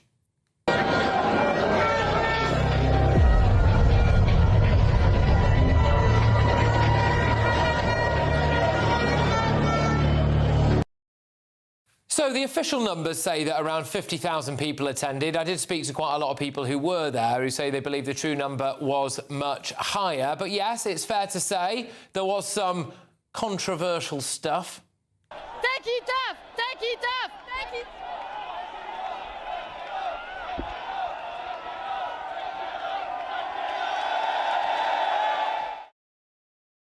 Well, Well, look, you know what? I might not have a fervent desire to put a burka on in front of a crowd of people, but you know what? We live in a free country. And despite what some people might think, it is perfectly legal to mock the burka, a symbol many regard of being female oppression, and indeed any religion, including Islam. And I mean, for example, just have a look at the Book of Mormon.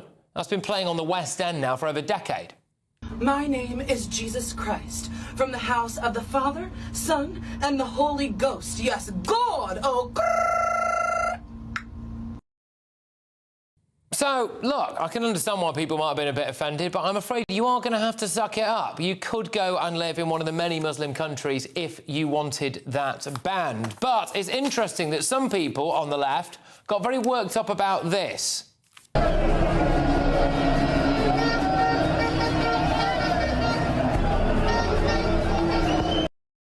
Well, it was Christian people holding crucifixes in a Christian country, waving a flag with the cross of St. George, our patron saint.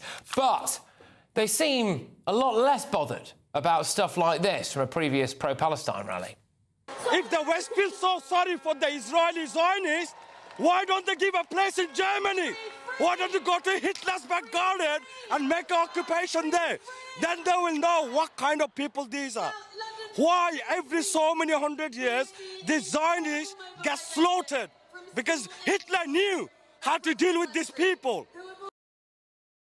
Hitler knew how to deal with these people. Or even the stuff, actually, that went on at the Nakba Day pro-Palestine counter-protest, like this guy, a bloke there with a sign. And by the way, I'm sorry if this offends anyone, because it does contain, well, a string of quite offensive words, actually. Hang every Zog pedo C-word. They only arrested him yesterday, apparently, after the protest. There were also just open calls to smash Israel.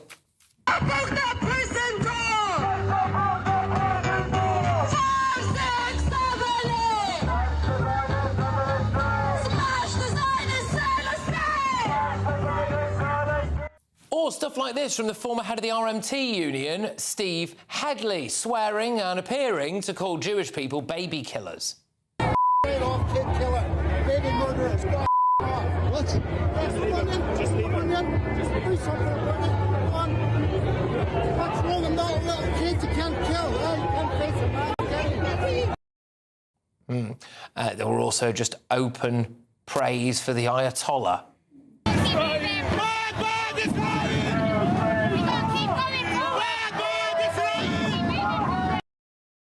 All right, so look, shall we bring up the total number of arrests and the breakdown, which is what we've got so far? So there were arrests on both sides for hate speech. Unite the Kingdom March, there were 20 arrests in total for everything. That's as it currently stands at the time of me being on air. And at the Nakba Day March, there were 12 arrests, although I suppose you can bump that to 13 now. It looks like that lad with his sign have been arrested. The police had to get involved at one point to stop what appeared to be masked Antifa thugs attacking the Unite the Kingdom patriots. Just do us a favour, keep back a bit, mate. Keep the top of their face, mate. Don't get right up behind them. Nice one. Yes, and yet the whole build-up was about how bad the Unite the Kingdom rally was, making out that everybody there was a far-right fascist. Despite years of open calls for jihad on the streets, rampant anti-Semitism, support for banned terrorist organisations, David Lammy chose to only focus on the Unite the Kingdom rally in the run-up. He actually opened up more court space for people that they were going to arrest.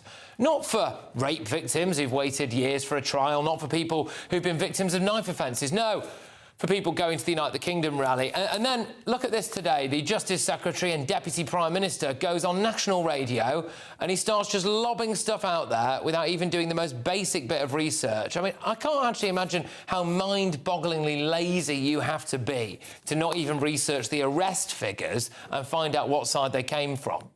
How can you know the Unite the Kingdom March organisers are spreading hatred and division if you didn't attend? Well, look, this was not the first of those marches. Some of those that were asked to come and attend. No, I appreciate that, sir, but you were referring to the ones on Saturday. You didn't know. You're making, this is a wild come on, Nick. Isn't it? Nick, you and I have known each other for years. Too long, some would say. Let's be clear. Interesting, really, from what David Lammy said there, because I wonder what he would have said to this woman. Furious because I'm an ex-military. I was in the RAF for 12 years. I served my country. I'm very proud of my flag. I wear my flag proudly because I was born here in this country, and my parents came over in the 60s and worked hard. They contributed to the economy, and they bought a house and they moved into the suburbs, and it was fantastic. I was born in Whitechapel, yeah, and I wouldn't recognise it now at all. At all.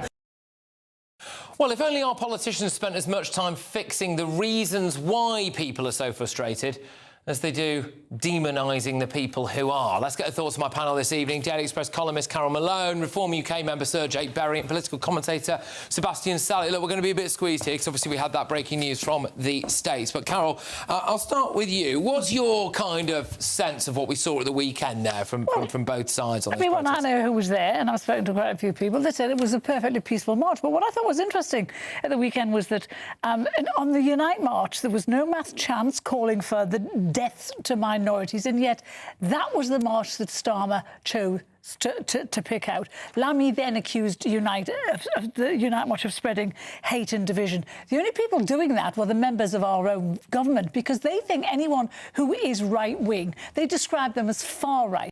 They think anyone who loves their country is far-right. Anyone who flies their flag is far-right. And this is nonsense. You know, that Lammy business there, that's just typical of him. You know, he wasn't at the march. He wants to condemn them. He's pulled up on it, and he starts to pull the friendship thing with Nick and go, oh, come on, we've known each other a long time. And Nick is pinning him down, saying, what happened? Do you know what happened? Could you name a single incident that went on that was a hateful incident? And he couldn't name anything. So, and you touched on it before about him opening up court time to deal with these people. Of course, that's what Starmer did during the Southport riots. You know, just let this fact sink in. There are 80,000. There's an 80,000 backlog of court cases to be heard. 4,000 of those are adult rape cases. 1,750 are child rape cases. Gosh. And yet, and 2% of all rape cases get a conviction. Just let that sink in, 2%. Yeah. And yet, this guy will open court time for these protesters where there's no trouble, and yet he won't do it for rape victims. What do you make of the weekend there? Well, I think, you know, David Lammy's comments show that he's politically lazy. You know, there is a thing within the left where they say, well, these right-of-centre marchers, far-right marchers are bad. I don't think that was. I didn't go. I'd spoken to people who were there. They said it was a very peaceful, very respectful march. And it's just really sort of calling to his own supporters to say, look, you know, if people don't agree with our politics, we'll treat them more severely. And actually, if you look at the numbers there, really interesting, those numbers you spoke about, the arrest. OK, there was 20. I'm sure none of us think that's acceptable. It's not. Those people were rightly arrested. Let's look at the Notting Hill Carnival. Yep. Over 500 people arrested this year. 4 people were stabbed. He's not calling for that to be cancelled. Over 2,700 people have been arrested because of the Jewish hate marches in London. There's no action about that from the government. They're not clearing courtrooms so they can deal with this. This is a politically motivated attack on one particular viewpoint. Whether you agree with it or not, it's not what government should be doing. OK, yeah, Seb, what do you make of it, then, overall, as a kind of weekend? Well, I'm relieved, to be honest. It seems like a very well-policed protest on both sides, really. Look, I think the reason why there was so much focus on the Unite the Kingdom march is because last time it happened, 3 times the number of people who were expected to turn up came. So the police were, in some senses, blindsided. So I think that's where the focus is there. Look, there were horrendous things on both sides. I heard awful reports from that march.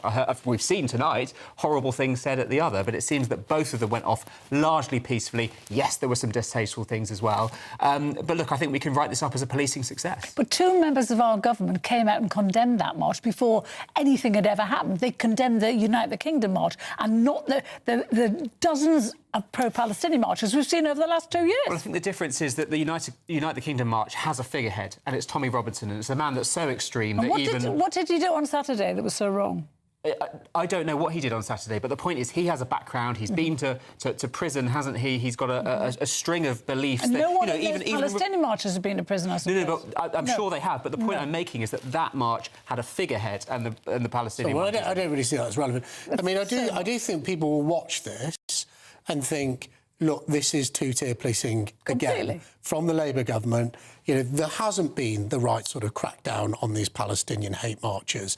We've seen attacks on Jews. You reported on one actually in the headlines this evening. There hasn't been the right sort of policing of Why that. was this weekend two-tier policing, though? Well, because they used facial recognition for the United Kingdom March. They didn't use it for the pro-Palestine March. Can we just point out, before you go on, Jake, 2 of those arrests were made of the United Kingdom people before they ever got to the march because they were wanted for other offences at another time. You had David Lammy, so just go to the end of my list, thank you, Carol, for the annotation there. You had David Lammy clearing court time solely to deal, as he said, with the United Kingdom March. Well, yeah, because that didn't last time, 3 times the people turned up. Whereas the Palestinian march have been happening at a steady pace. 2,700 people have been arrested. They didn't clear court time for that. And you had our Prime Minister and our Justice Secretary come out and condemn the march before it even happened. Where have they been when Jews have been attacked on the streets here in the UK condemning those Palestinian marches? They haven't. And the reason they haven't condemned them is because they are left people. There's trade union leaders. We saw one on the TV telling people to go away in very flowery language. There's trade union leaders. And the reason they're not attacking it is because Keir Starmer needs the votes, he thinks, from the people who are going on those. If you think all trade union leaders are friends with the Labour Party, then you're in for a shock, my friend. Look, you saw him on the TV. All right, well, there we go. Right, look, loads on this evening. We want to kind of catch up a bit here. So coming up... Long term, I'm going to be honest, I'm going to say it. I want to rejoin. I hope in my lifetime I see this country rejoin the European Union. Well, Brexit's back, isn't it, I'm afraid? Apparently one Labour insider gave Andy Burnham a 45% chance of winning today. Reform UK's Robert Jenrick is going to join us live shortly, but before that... Thank you, Duff! Thank you, Duff! Thank you!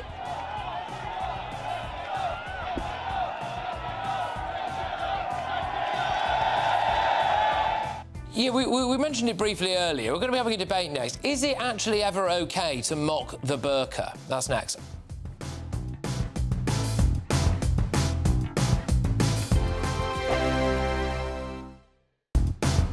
Do you trust what you're being told? Good, because neither do I. Those are just facts. I'm Alex Armstrong, and on my show, we'll expose the spin. Well, I want to answer that, because you didn't let me last time, because you always speak over me. The broken promises. To deny that is denying the truth. And the hypocrisy. Needs to stop. You think we can allow... Politics, policy, parliament. Nothing is off limits. No sugarcoating, no fear of offence, just the truth laid bare. Tune in every Saturday and Sunday at 9 p.m. for Alex Armstrong Tonight, only on GB News, Britain's news channel. At GB News, we love to hear from you, our loyal community. So drop us a line at gbnews.com/yoursay. There you can talk to each other and also to the presenters live on air. gbnews.com/yoursay, because GB News is your channel, Britain's news channel. Westminster's full of talk, but out here, it's the real world. Am I allowed to talk now? No, that's it. This is where it matters, real people and real lives. That's what politics is all about. In fact, this Trump made a good start.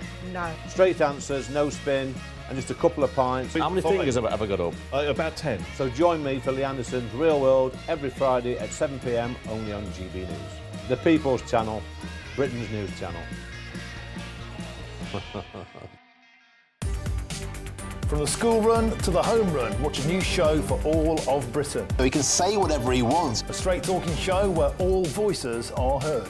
And, you know, when are we going to stop talking about smashing the gangs and actually do it? With the stories that matter from every part of our country. There's a bit of a crash landing there for your Chancellor. Bold, fearless and standing up for you. That's me, Martin Daubney, 3 p.m. till 6 p.m, weekdays, here only on GB News. The People's Channel, Britain's news channel. Breaking news, live updates, stories that matter. From the heart of the GB newsroom to every corner of Britain, with our team of dedicated journalists across the UK. GB News bulletins are there to deliver the latest news that matters to you. Bulletins on GB News. The People's Channel, Britain's news channel. Westminster, the ultimate clique. And you're fighting like rats in a sack. But here on the Camilla Tominey Show, we ask the questions the establishment media is too scared to ask. OK, let me ask you a straight question, because I know you're a straight-talking politician. Whether it's net zero, illegal immigration or law and order, nothing is off limits. You have the power then. Yeah, as I and say, now you've lost it. That's the Camilla Tominey Show, a politics show that's fearless. No, let me finish my question if you don't mind, because it is my show. Sundays at 9:30, only on GB News, the People's Channel, Britain's news channel.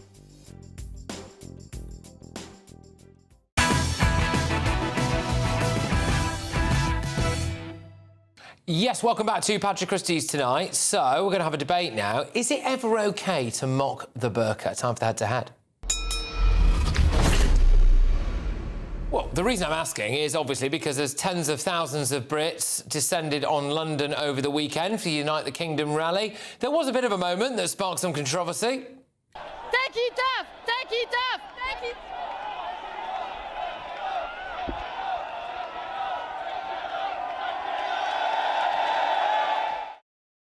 Yeah, so going head-to-head on this now are the journalist and commentator Khadija Khan and the former Green Party candidate Fahima Mohammed. Thank you very much, both of you. Great to see you again. Khadija, I'll start with you. Go on. Do you think it's ever OK to mock the burqa like that? Thank you so much, Patrick, for having me on.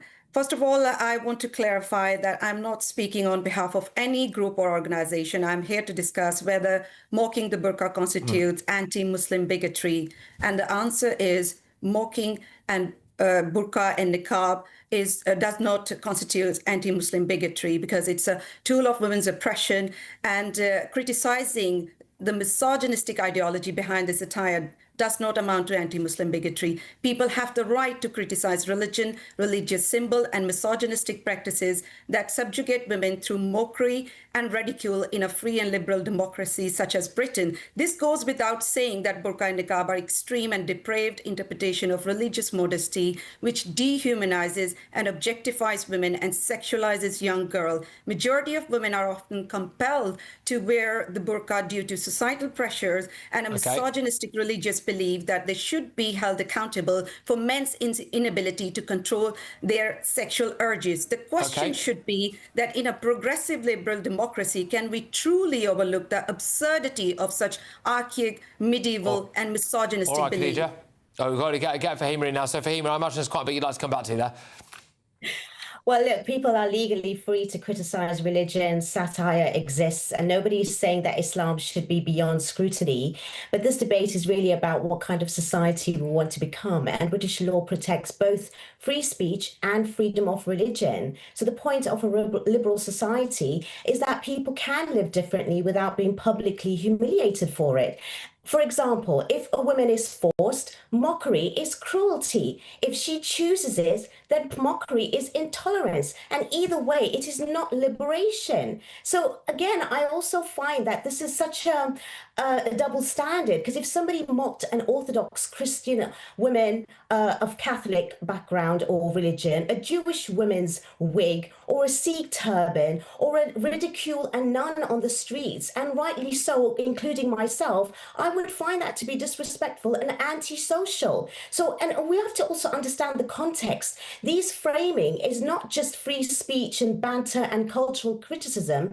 It also leads to unfortunate, harmful, incidents that we're seeing on the rise of anti-Muslim hate as well as anti-Semitism. We've got attacks on mosques, we've got attacks on, Jewish people for whatever the reason. So absolutely, we have British culture for humour and banter, but there's a difference between comedy and degrading women because of their faith identity. And you want to obviously, help and protect vulnerable women. You do that through safeguarding, education, support services, not public humiliation. Fine. OK, look, sorry about this. We're going to have to be very quick and then we're going to have to get going, I'm afraid. Anti-Muslim bigotry is real and a crime in the UK.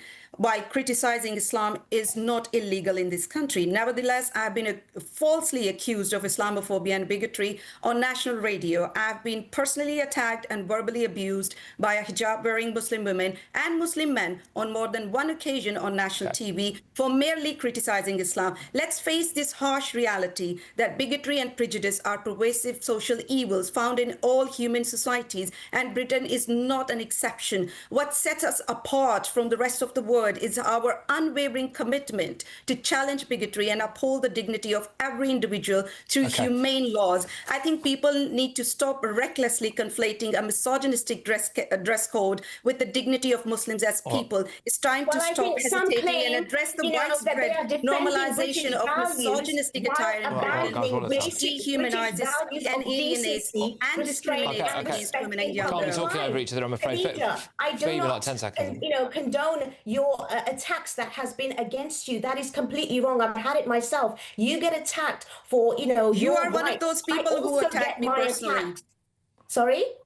You are one of those people who attacked me personally on national TV. I did not attack you in any way. And if it came across that way, then that was not my intent. I would never attack any woman. And to be honest, I get attacked for being Muslim and wearing hijab. You get attacked for being an ex-Muslim and expressing your views. None is correct. I'm not here to discuss myself. Please stick to the topic. A good point for us to draw a line under it, I think, for this evening. You do not have your ex-Muslim bias and trauma. Stick to the topic, please. Stick to the topic. We are going to have to put a pin in this, I'm afraid. Sorry, but thank you. We're just a bit pressed for time. All right. So this is journalist and commentator Khadija Khan and former Green Party candidate Fahim Mohammed. Ooh, did not want to be in the middle of that one in the studio. Coming up.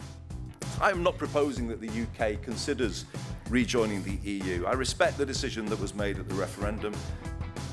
Look, it's the big one, this, OK? It's hard to imagine bigger consequences to a by-election. It could create a new Prime Minister, it could spark a general election, and actually, yes, it could take us back into the European Union. Reform UK's Robert Jenrick joins us live next.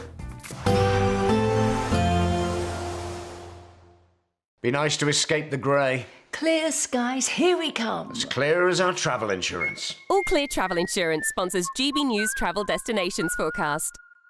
Hello, we've got some rain affecting France as we go through Tuesday, warm in the sunshine elsewhere with a few showers. There is a bit more cloud across the Canary Islands and across Madeira, best of the sunshine across Portugal and Spain, outbreaks of rain affecting France. Elsewhere, many places are seeing sunny spells, a few showers bubbling up as we go into the afternoons, but otherwise temperatures are on the rise, plenty of sunshine, highs into the mid to high 20s. All Clear Travel Insurance sponsors GB News Travel Destinations Forecast. Hi there and welcome to the latest update from the Met Office for GB News.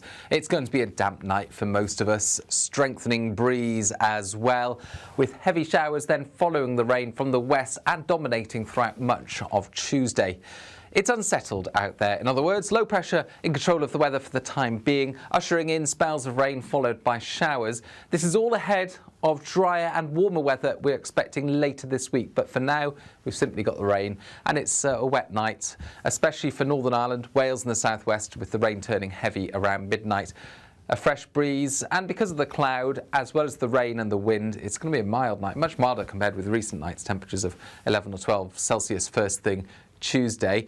The one place where it will stay dry through the night is Shetland, Orkney, Caithness, parts of Aberdeenshire, where we begin the day with a keen breeze, 9 degrees, and cloudy but mostly dry. It's damp for the rest of Scotland, rain on and off, nothing particularly heavy away from the southwest of Scotland. Soon enough, showers following the rain for Northern Ireland, and more especially for Wales and the southwest, though it's a damp start to the day for eastern and northern England. In between, something a little drier for the Midlands into central southern England for a couple of hours through the morning, but these showers move in and they're going to be frequently arriving from the southwest through the day. Heavy at times, prolonged as well, where these showers merge together. In between some sunshine, yes, and it will feel a little less cold compared with the last few days, 18 or 19 Celsius in the south and southeast. Wednesday starts off showery again, a lot of cloud out there, but it's a mild start to the day, and through the day we'll start to see the winds change direction. They'll push a lot of the showers through, but we can expect also that change in wind direction to bring higher temperatures through Wednesday, Thursday and into Friday, peaking into the mid to high 20s later this week. You want to know what's really going on in the corridors of power? Labour don't know what to do with you half the time, and that makes you quite lethal in the chamber. Get behind the headlines with Chopper's Political Podcast. Join me, Christopher Hope, as I sit down with the great and the good of British politics. We'll see where this ruling takes us. These are the stories shaping our nation. Chopper's Political Podcast, available now on all platforms. Listen in and stay ahead.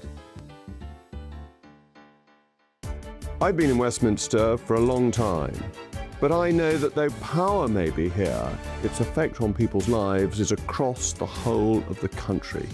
We may be where rules are made, but it's where they're implemented that matters.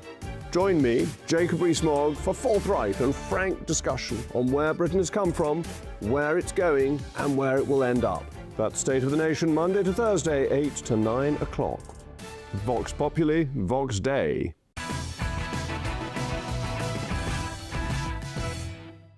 OK, welcome back to Patrick Christie's Tonight. So, are you ready for the biggest by-election in modern history? Andy Burnham was today forced to deny that he would haul Britain back into the EU after his leadership rival, Wes Streeting, said that he would. It comes as the Greater Manchester Mayor began campaigning in the Makerfield by-election, which is expected to be a knife-edge vote. In fact, today, Labour insiders have suggested that Burnham only has a 45% chance of winning, with Reform expected to throw everything they have at the seat. So I'm joined now by Reform UK's Treasury spokesperson. It is Robert Jenrick. Great to see you. Good evening. Thank you very much. So, right, surely you're going to learn the mistakes of Gorton and Denton, are you? Not parachuting a celeb. You're going to have someone local standing, are you? I think Lee Anderson, who's our new chairman, said today that it's not going to be a carpetbagger, in his words. It's going to be a local person. So you have to wait and see. Not very long to wait. It's going to be the next day or two. But, yeah, it's going to be somebody with deep local roots in the community.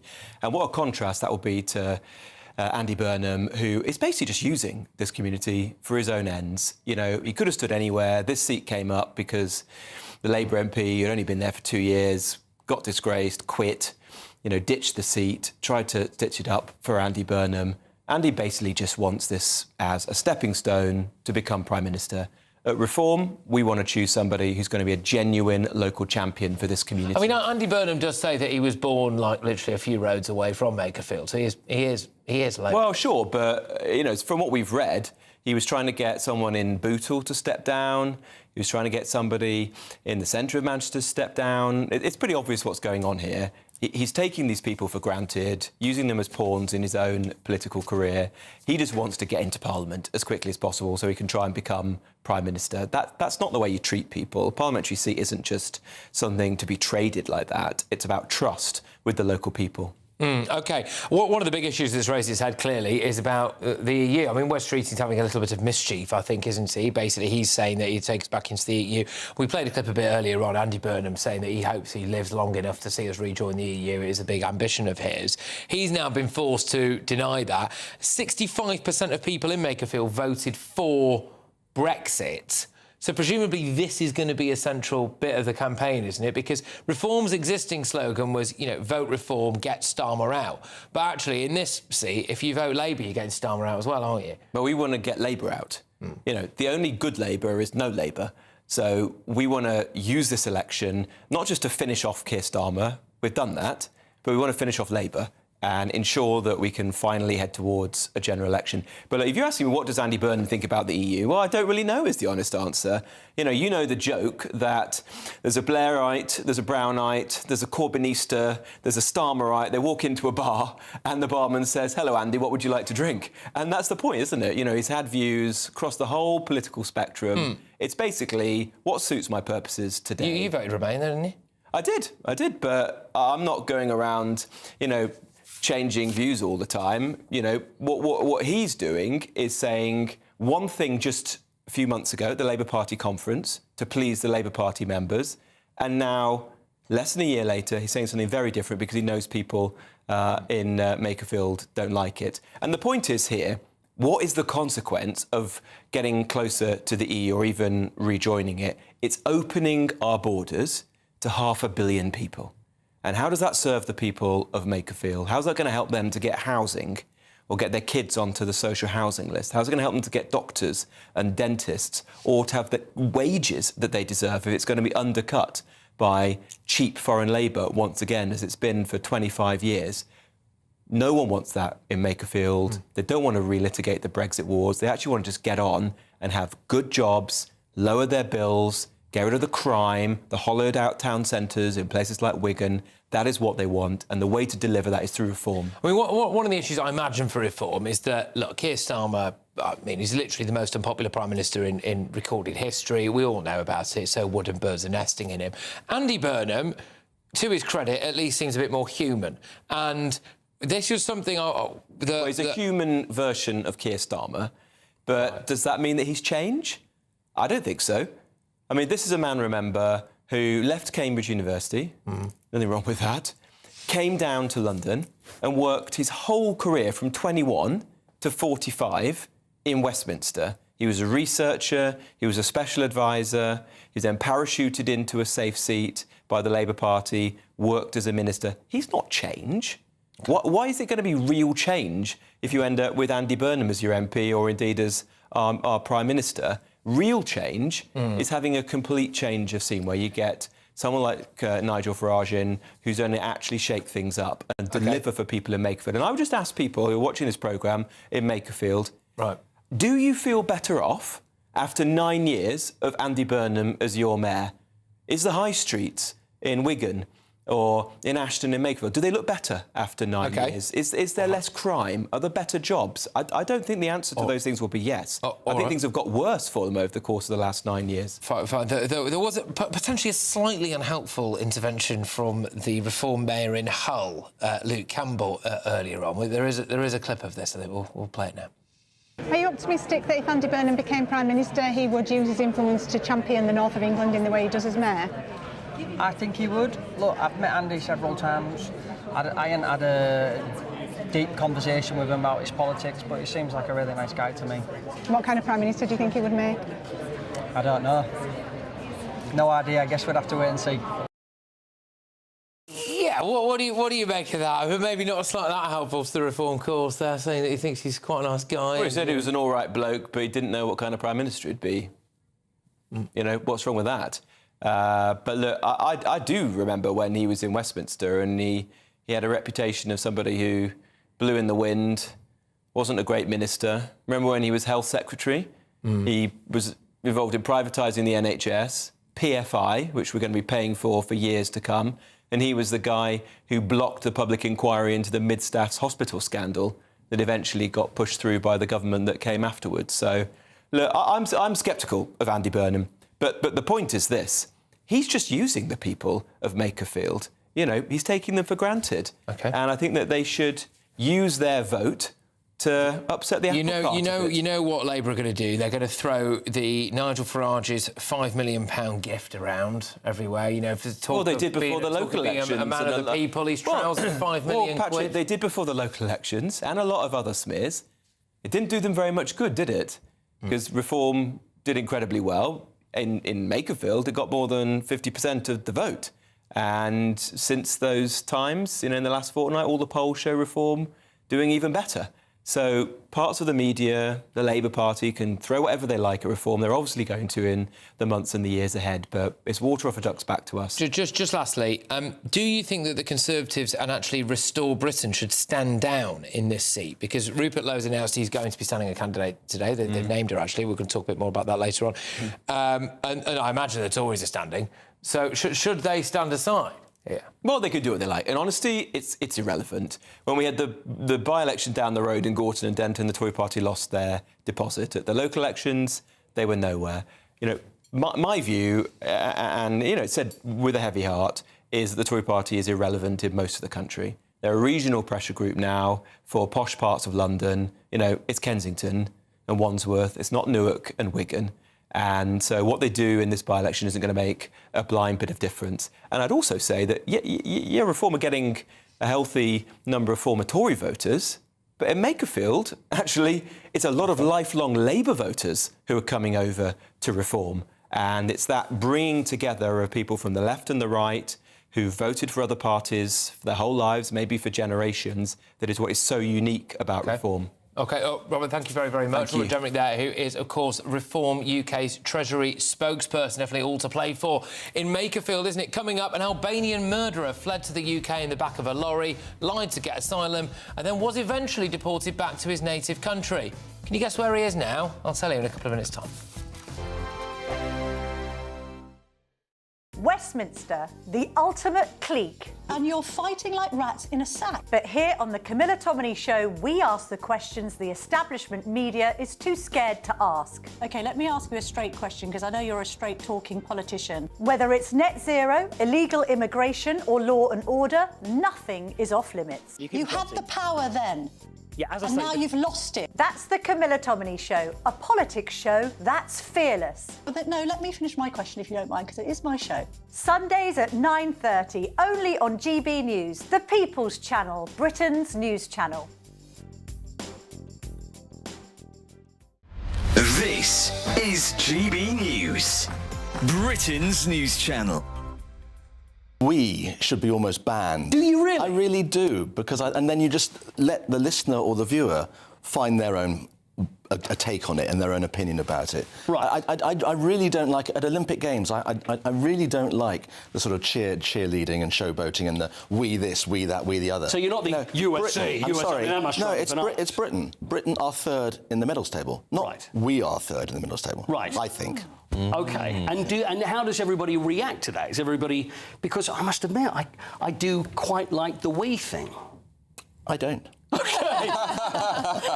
Tell me about favourite sporting events, because I'd imagine London 2012 must be the greatest thing you've been involved in, right? Yeah, it absolutely was. I mean, I've been very lucky across, a whole load of things. I mean, one of my... You always remember the things, you always remember the first time.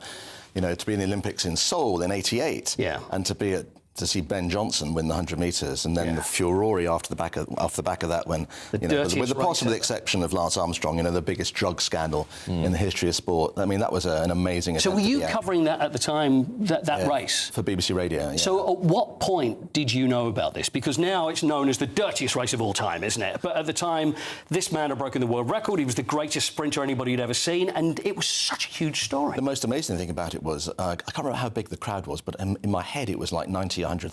Yeah. And when he crossed the line and you saw on the electronic scoreboard what time he'd done, you've never heard 100,000 people be so quiet and then be so loud, because the reaction was just... that's not possible. A bit like, running under 2 hours for a marathon. Yeah. And then, of course, so we all thought this is just extraordinary and beyond belief. GB News, the People's Channel.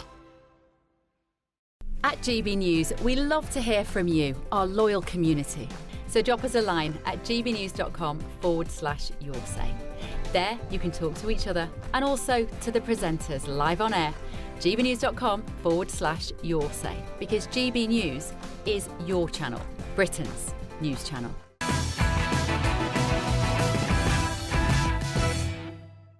OK, welcome back. So, an Albanian murderer is back in Britain, despite being deported more than a decade ago. Afrim Sinani shot a man in a revenge killing and was subsequently jailed for 20 years in 1996. But somehow the Albanian escaped and entered the UK illegally in the back of a lorry in the year 2000. So he pretended he was a Kosovan refugee, granted asylum in 2010, but he was rumbled and deported back to Albania, where he was then released again from jail in 2017.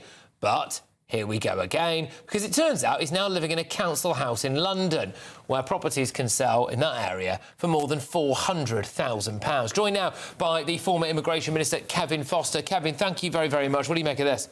Well, it's a pretty shocking case, and this is someone who's been thrown out the UK once before, has some of the most dangerous violence offence. He has killed someone, he's been convicted of that in his home country, and now has snuck back in the country and is living in a house that's owned by a local council in an area where there's clearly people waiting for a home. So it's just quite shocking. It brings up all sorts of questions about border security, and this is the man's family. It's known he's linked to them. Why hasn't anyone been keeping an eye on the fact that this guy's known to want to, like, sneaking in the country? And, who was this man living at this property? It raises a lot of questions about the monitoring going on. It's also, again, like the British public have a basic expectation of safety, and it appears that our borders are so porous that we can have an Albanian murderer wandering in and out at will. Well, it certainly brings questions about how he came back in. It's probably not worth going into the exact details of how biometric checks would be done on, for example, people coming in via boats and airports for obvious reasons. But that would usually be how you'd identify someone like this, would be they're almost certainly going to use false names. so their face and their fingerprints. But it raises more questions, and how it took the media to detect that this person, a dangerous man, is back living in a council-owned property here in London, presenting a threat to a local community. Yeah, I mean, look, it came out today that Haile Selassie's grandson is living in a council house in the Isle of Dogs. Sierra Leone's First Lady is living in social housing in inner London as well. So it does appear that we've got ample social housing for Albanian murderers, the First Lady of Sierra Leone, or indeed the grandson of Gabriel Haile Selassie, but not potentially for actual British families. No, there'll be families listening to this who'll be absolutely incensed, who may be in temporary accommodation, particularly here in London, where prices are very high in terms of private rental, and you know, to try and buy somewhere for the average working person is almost unimaginable within anywhere within about 20 miles of central London. So this sort of stuff just annoys me. And again, it brings up what do we need to do around our social housing, our benefit system, in terms of reform to make this a system that actually is fairer to those who fundamentally have paid for it. Absolutely. Look, Kevin, thank you very, very much. Really appreciate your time and coming into the studio. So it's Kevin Foster there, who is the former Immigration Minister. A Home Office spokesperson has said, while it is our long-standing policy not to routinely comment on individual cases, this government is committed to removing foreign national offenders at the earliest opportunity. Under this government, returns of people with no right to remain in the UK have surged, with nearly 60,000 illegal migrants and foreign criminals removed since the 2024 election. Coming up... I am not proposing that the UK considers rejoining the EU. I respect the decision that was made at the referendum. The Makerfield by-election is hotting up. Andy Burnham's been forced to change his tune over Brexit. Do you believe him? And we're also going to be talking about the remarkable story that, you know, those dodgy vape shops and phone shops? Yeah, well, it turns out they really are dodgy, because some of them are fronts for illegal Channel migrant crossings. That's next. Expect warm spells with the odd rude interruption. Box Boiler sponsors the weather on GB News. Hi there and welcome to the latest update from the Met Office for GB News. It's going to be a damp night for most of us, strengthening breeze as well, with heavy showers then following the rain from the west and dominating throughout much of Tuesday. It's unsettled out there. In other words, low pressure in control of the weather for the time being, ushering in spells of rain followed by showers. This is all ahead of drier and warmer weather we're expecting later this week. But for now, we've simply got the rain, and it's a wet night, especially for Northern Ireland, Wales and the southwest, with the rain turning heavy around midnight. A fresh breeze, and because of the cloud, as well as the rain and the wind, it's going to be a mild night, much milder compared with recent nights, temperatures of 11 or 12 Celsius first thing Tuesday. The one place where it will stay dry through the night is Shetland, Orkney, Caithness, parts of Aberdeenshire, where we begin the day with a keen breeze, 9 degrees, and cloudy but mostly dry. It's damp for the rest of Scotland, rain on and off, nothing particularly heavy away from the southwest of Scotland. Soon enough, showers following the rain for Northern Ireland, and more especially for Wales and the southwest, though it's a damp start to the day for eastern and northern England. In between, something a little drier for the Midlands into central southern England for a couple of hours through the morning, but these showers move in and they're going to be frequently arriving from the southwest through the day. Heavy at times, prolonged as well, where these showers merge together. In between some sunshine, yes, and it will feel a little less cold compared with the last few days, 18 or 19 Celsius in the south and southeast. Wednesday starts off showery again, a lot of cloud out there, but it's a mild start to the day, and through the day we'll start to see the winds change direction. They'll push a lot of the showers through, but we can expect also that change in wind direction to bring higher temperatures through Wednesday, Thursday and into Friday, peaking into the mid to high 20s later this week. Expect warm spells with the odd rude interruption. Box Boiler sponsors the weather on GB News. There's a totally tax-free £76,543.21 in cash to be won. Cash to spend on anything you like. That's like having over £6,000 extra to spend each month for a whole year. You could spend it on a bucket list holiday, treats for all of the family, or just save it for a rainy day. For a chance to win, text cash to 63225. One entry costs £2.50 plus one standard network rate message, or text bonus to 63225. live. 5 entries cost £5 plus 1 standard network rate message. Go to gbnews.com/win. Entries start at £2.50. Call 0903 686 3232. Calls cost £2.50 plus your network access charge. Or post your name and number to GB21 PO Box 8690 Derby DE1 9TT. UK only. Entrance must be 18 or over. Lines close at 4 p.m. on the 26th of June. This is a network giveaway. Entries will be pulled. Please check the closing time if listening or watching on demand. I've been in Westminster for a long time, but I know that though power may be here, its effect on people's lives is across the whole of the country. We may be where rules are made, but it's where they're implemented that matters. Join me, Jacob Rees-Mogg, for forthright and frank discussion on where Britain has come from, where it's going, and where it will end up. That's State of the Nation, Monday to Thursday, 8 to 9 o'clock. Vox Populi, Vox Dei. Join me, Nana Akwe, for an informative, interactive news programme with a difference. It's fun. No, he didn't say that, Dave. I'm so surprised. I think there's an element of truth to that. Join me from 3 p.m. every weekend, only on GB News, Britain's news channel. From court mornings to warm family brunches. From football to tennis in the car. In the kitchen. GB News Breakfast is there. With the stories you need and the conversations that matter. Anyway, let's talk business. Well, it has been a historic night in British politics. It's astonishing, isn't it? We're here again to start your day just right. GB News Breakfast. Every morning from 6 a.m. Only on GB News. Britain's news channel. 5 hosts, 5 opinions, 5 fearless debates, 5 unfiltered takes on the day's news. 5 reasons not to be anywhere else on Saturday night.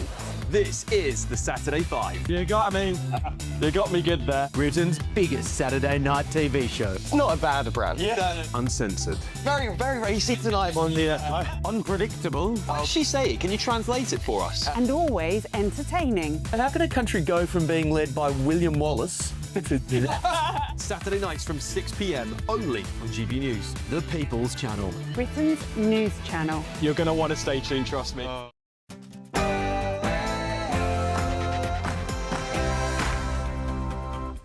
It's 10 p.m. I'm Patrick Christie's. Tonight. Long term, I'm going to be honest, I'm going to say it. I want to rejoin. I hope in my lifetime I see this country rejoin the European Union. I'm absolutely. Well, Andy Burnham's now changed his tune. I am not proposing that the UK considers rejoining the EU. I respect the decision that was made at the referendum. Well, the Makerfield by-election is hotting up. I've got all the latest info for you. Plus... You know it's dangerous. You know that people die on these boats. We don't do any because that job we don't do. We have only phone shop we have.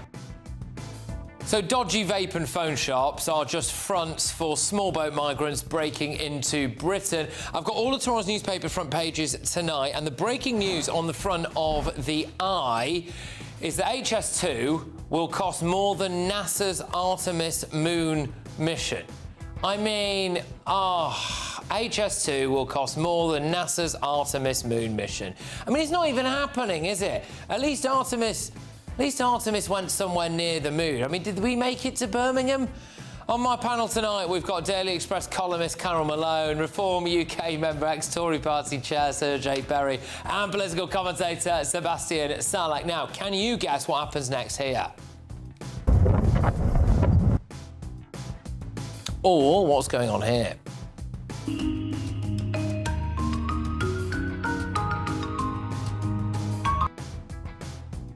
Get ready, Britain. Here we go.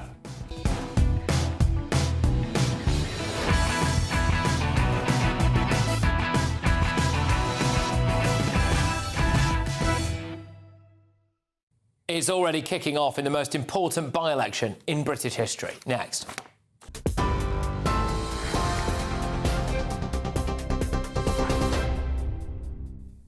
Good evening. It's 1 minute past 10. Your top stories this hour. Sir Keir Starmer has rejected calls to set out a timetable to stand down and insisted his premiership is not over. I do want to fight the next election. Obviously, I recognise that after the local election results, the elections in Wales and Scotland as well, that the first task is obviously turning things around and making sure that my focus is in the right place. The last 10 days, there's been a lot of activity which hasn't been as focused, in my view, as it should have been. And I remind myself every day that I was elected to office to serve the people, to serve the country. That's what I believe in, and that's what I'll be getting on with. It comes after his potential leadership challenger, Andy Burnham, said a vote for him would be a vote to change Labour because Labour needs to change. Speaking at the Great North Investment Summit, the Mayor of Greater Manchester said that Makerfield is no ordinary by-election and that Britain has been on the wrong path for 40 years. Meanwhile, on the topic of Brexit, he said it's been damaging, but he's not in favour of rejoining the European Union. Instead, he said it is time politics brings people back together. Donald Trump says the US has called off strikes on Iran scheduled for tomorrow, but warned he could unleash a full large-scale assault at a moment's notice. In a post on Truth Social, he said he had been asked to do so by the leaders of Qatar, Saudi Arabia and the United Arab Emirates as negotiations continue. Staying in the US now, at least one person has reportedly been killed in what US police described as an active shooter situation at the Islamic Center of San Diego. Officers said they began receiving reports of the incident at around 11:40 a.m. at the mosque in Claremont Mesa. The San Diego Police Department have now confirmed on social media that the threat has now been neutralized. Police are understood to be searching for suspects behind a physical attack on a Jewish man, which allegedly took place in Golders Green in the early hours of this morning. Officers were called around 2 a.m. following reports that a Jewish man had been assaulted by a number of men outside a property on the Grove. There are some reports describing the attackers as 5 masked men speaking Arabic. Police are treating the incident, which left the victim with cuts and bruises to his face and body, as an anti-Semitic hate crime. Channel 4 has removed all previous seasons of Married at First Sight UK from its streaming platforms after very serious allegations. The BBC reported that 2 women said they were raped during filming of the dating show, while a third described an allegation of a non-consensual sex act.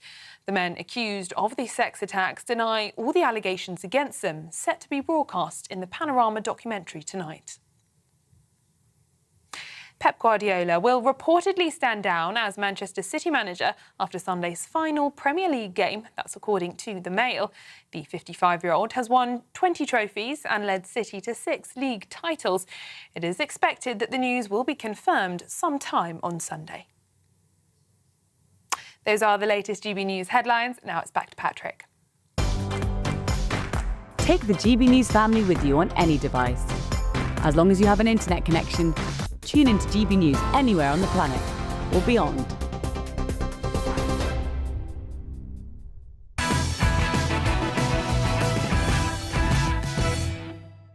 Good evening. Brexit is back. The most important by-election in British history is hotting up nicely. Even Labour insiders aren't that optimistic. One source apparently gave Andy Burnham a 55% chance of losing the seat, a 45% chance of winning. And it looks like Reform are going to potentially field this guy, Robert Kenyon.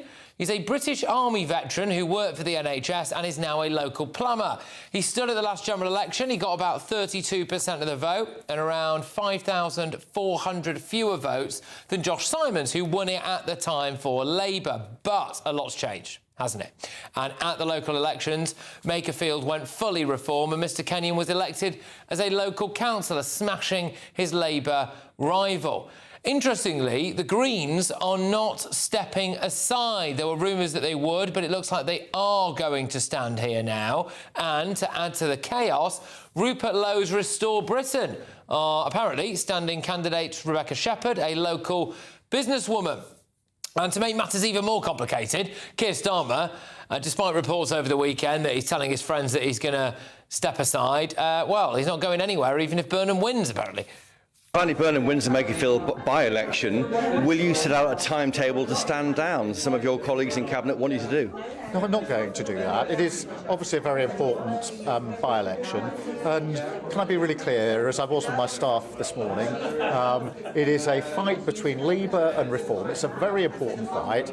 I will be backing 100%, whoever the candidate is, not quite chosen yet, but soon to be chosen. Whoever the Labour candidate is, I'll be 100% behind them. I want the whole of the party, the whole of the movement to come together. Whatever views people may have on the direction of the party, that needs to be put to one side. It's an important by-election. Let's come together and do what we do as a party best, which is to unite as we campaign into this by-election.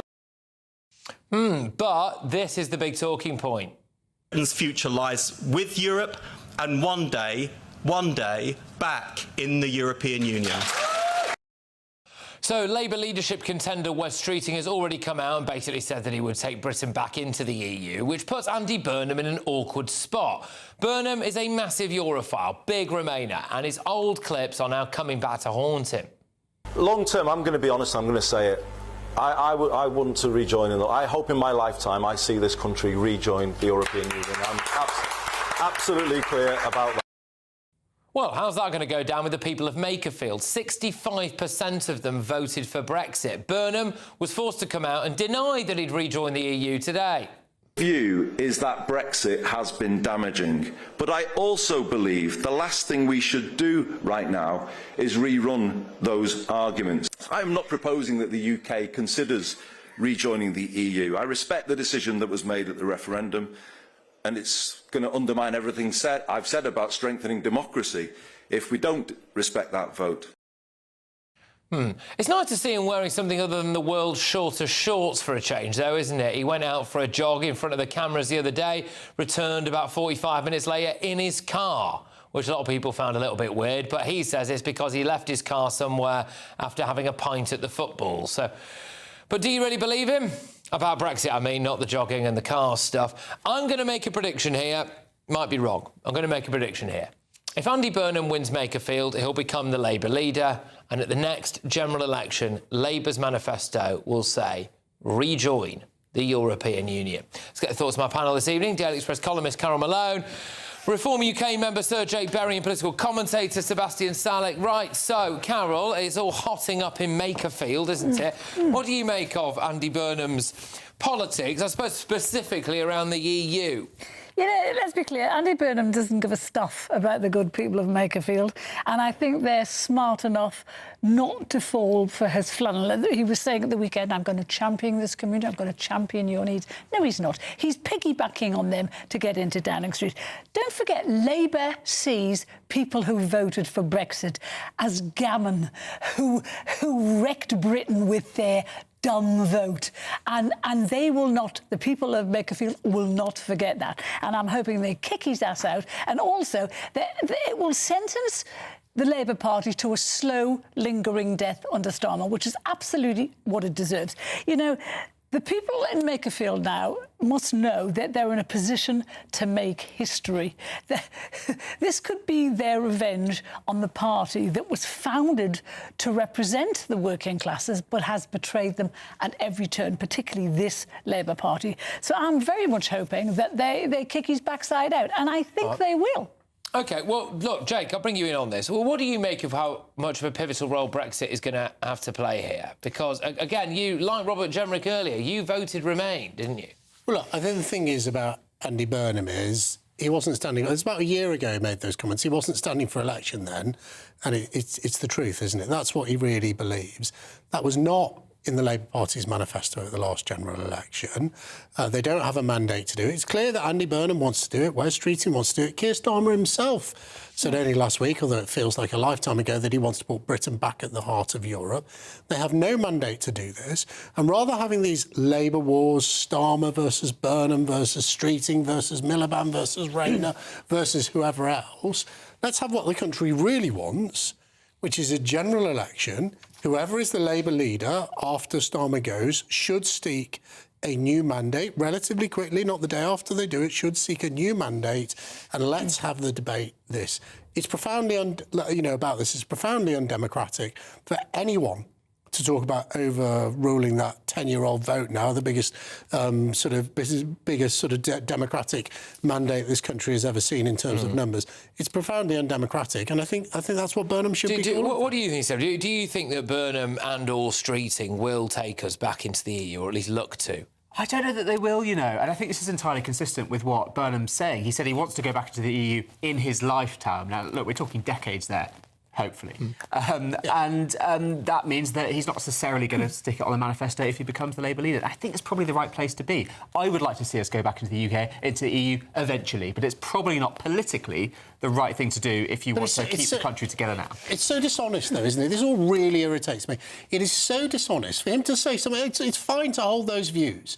Heartfelt, about a year ago, look, this is what I'd like to see happen. To now say, whoa, because I want your votes in Makerfield, I'm going to pull back. But you and Jenrick both voted Remain. But we're Democrats. And, you know, first of all, I believe Brexit has been a good thing. And second of all, when the British people decide something, I can't, after I was kicked out by my constituents after general election, go, oh, no, you've made a mistake, I was a great MP. That is called being a democracy. You go with the wisdom of the crowd, the wisdom of the majority. And, you know, it's profoundly wrong for Andy Burnham to be pretending he believes one thing when actually he actually believes another. And the second thing is also, I'm completely fed up of this as well. People who say that Brexit didn't work.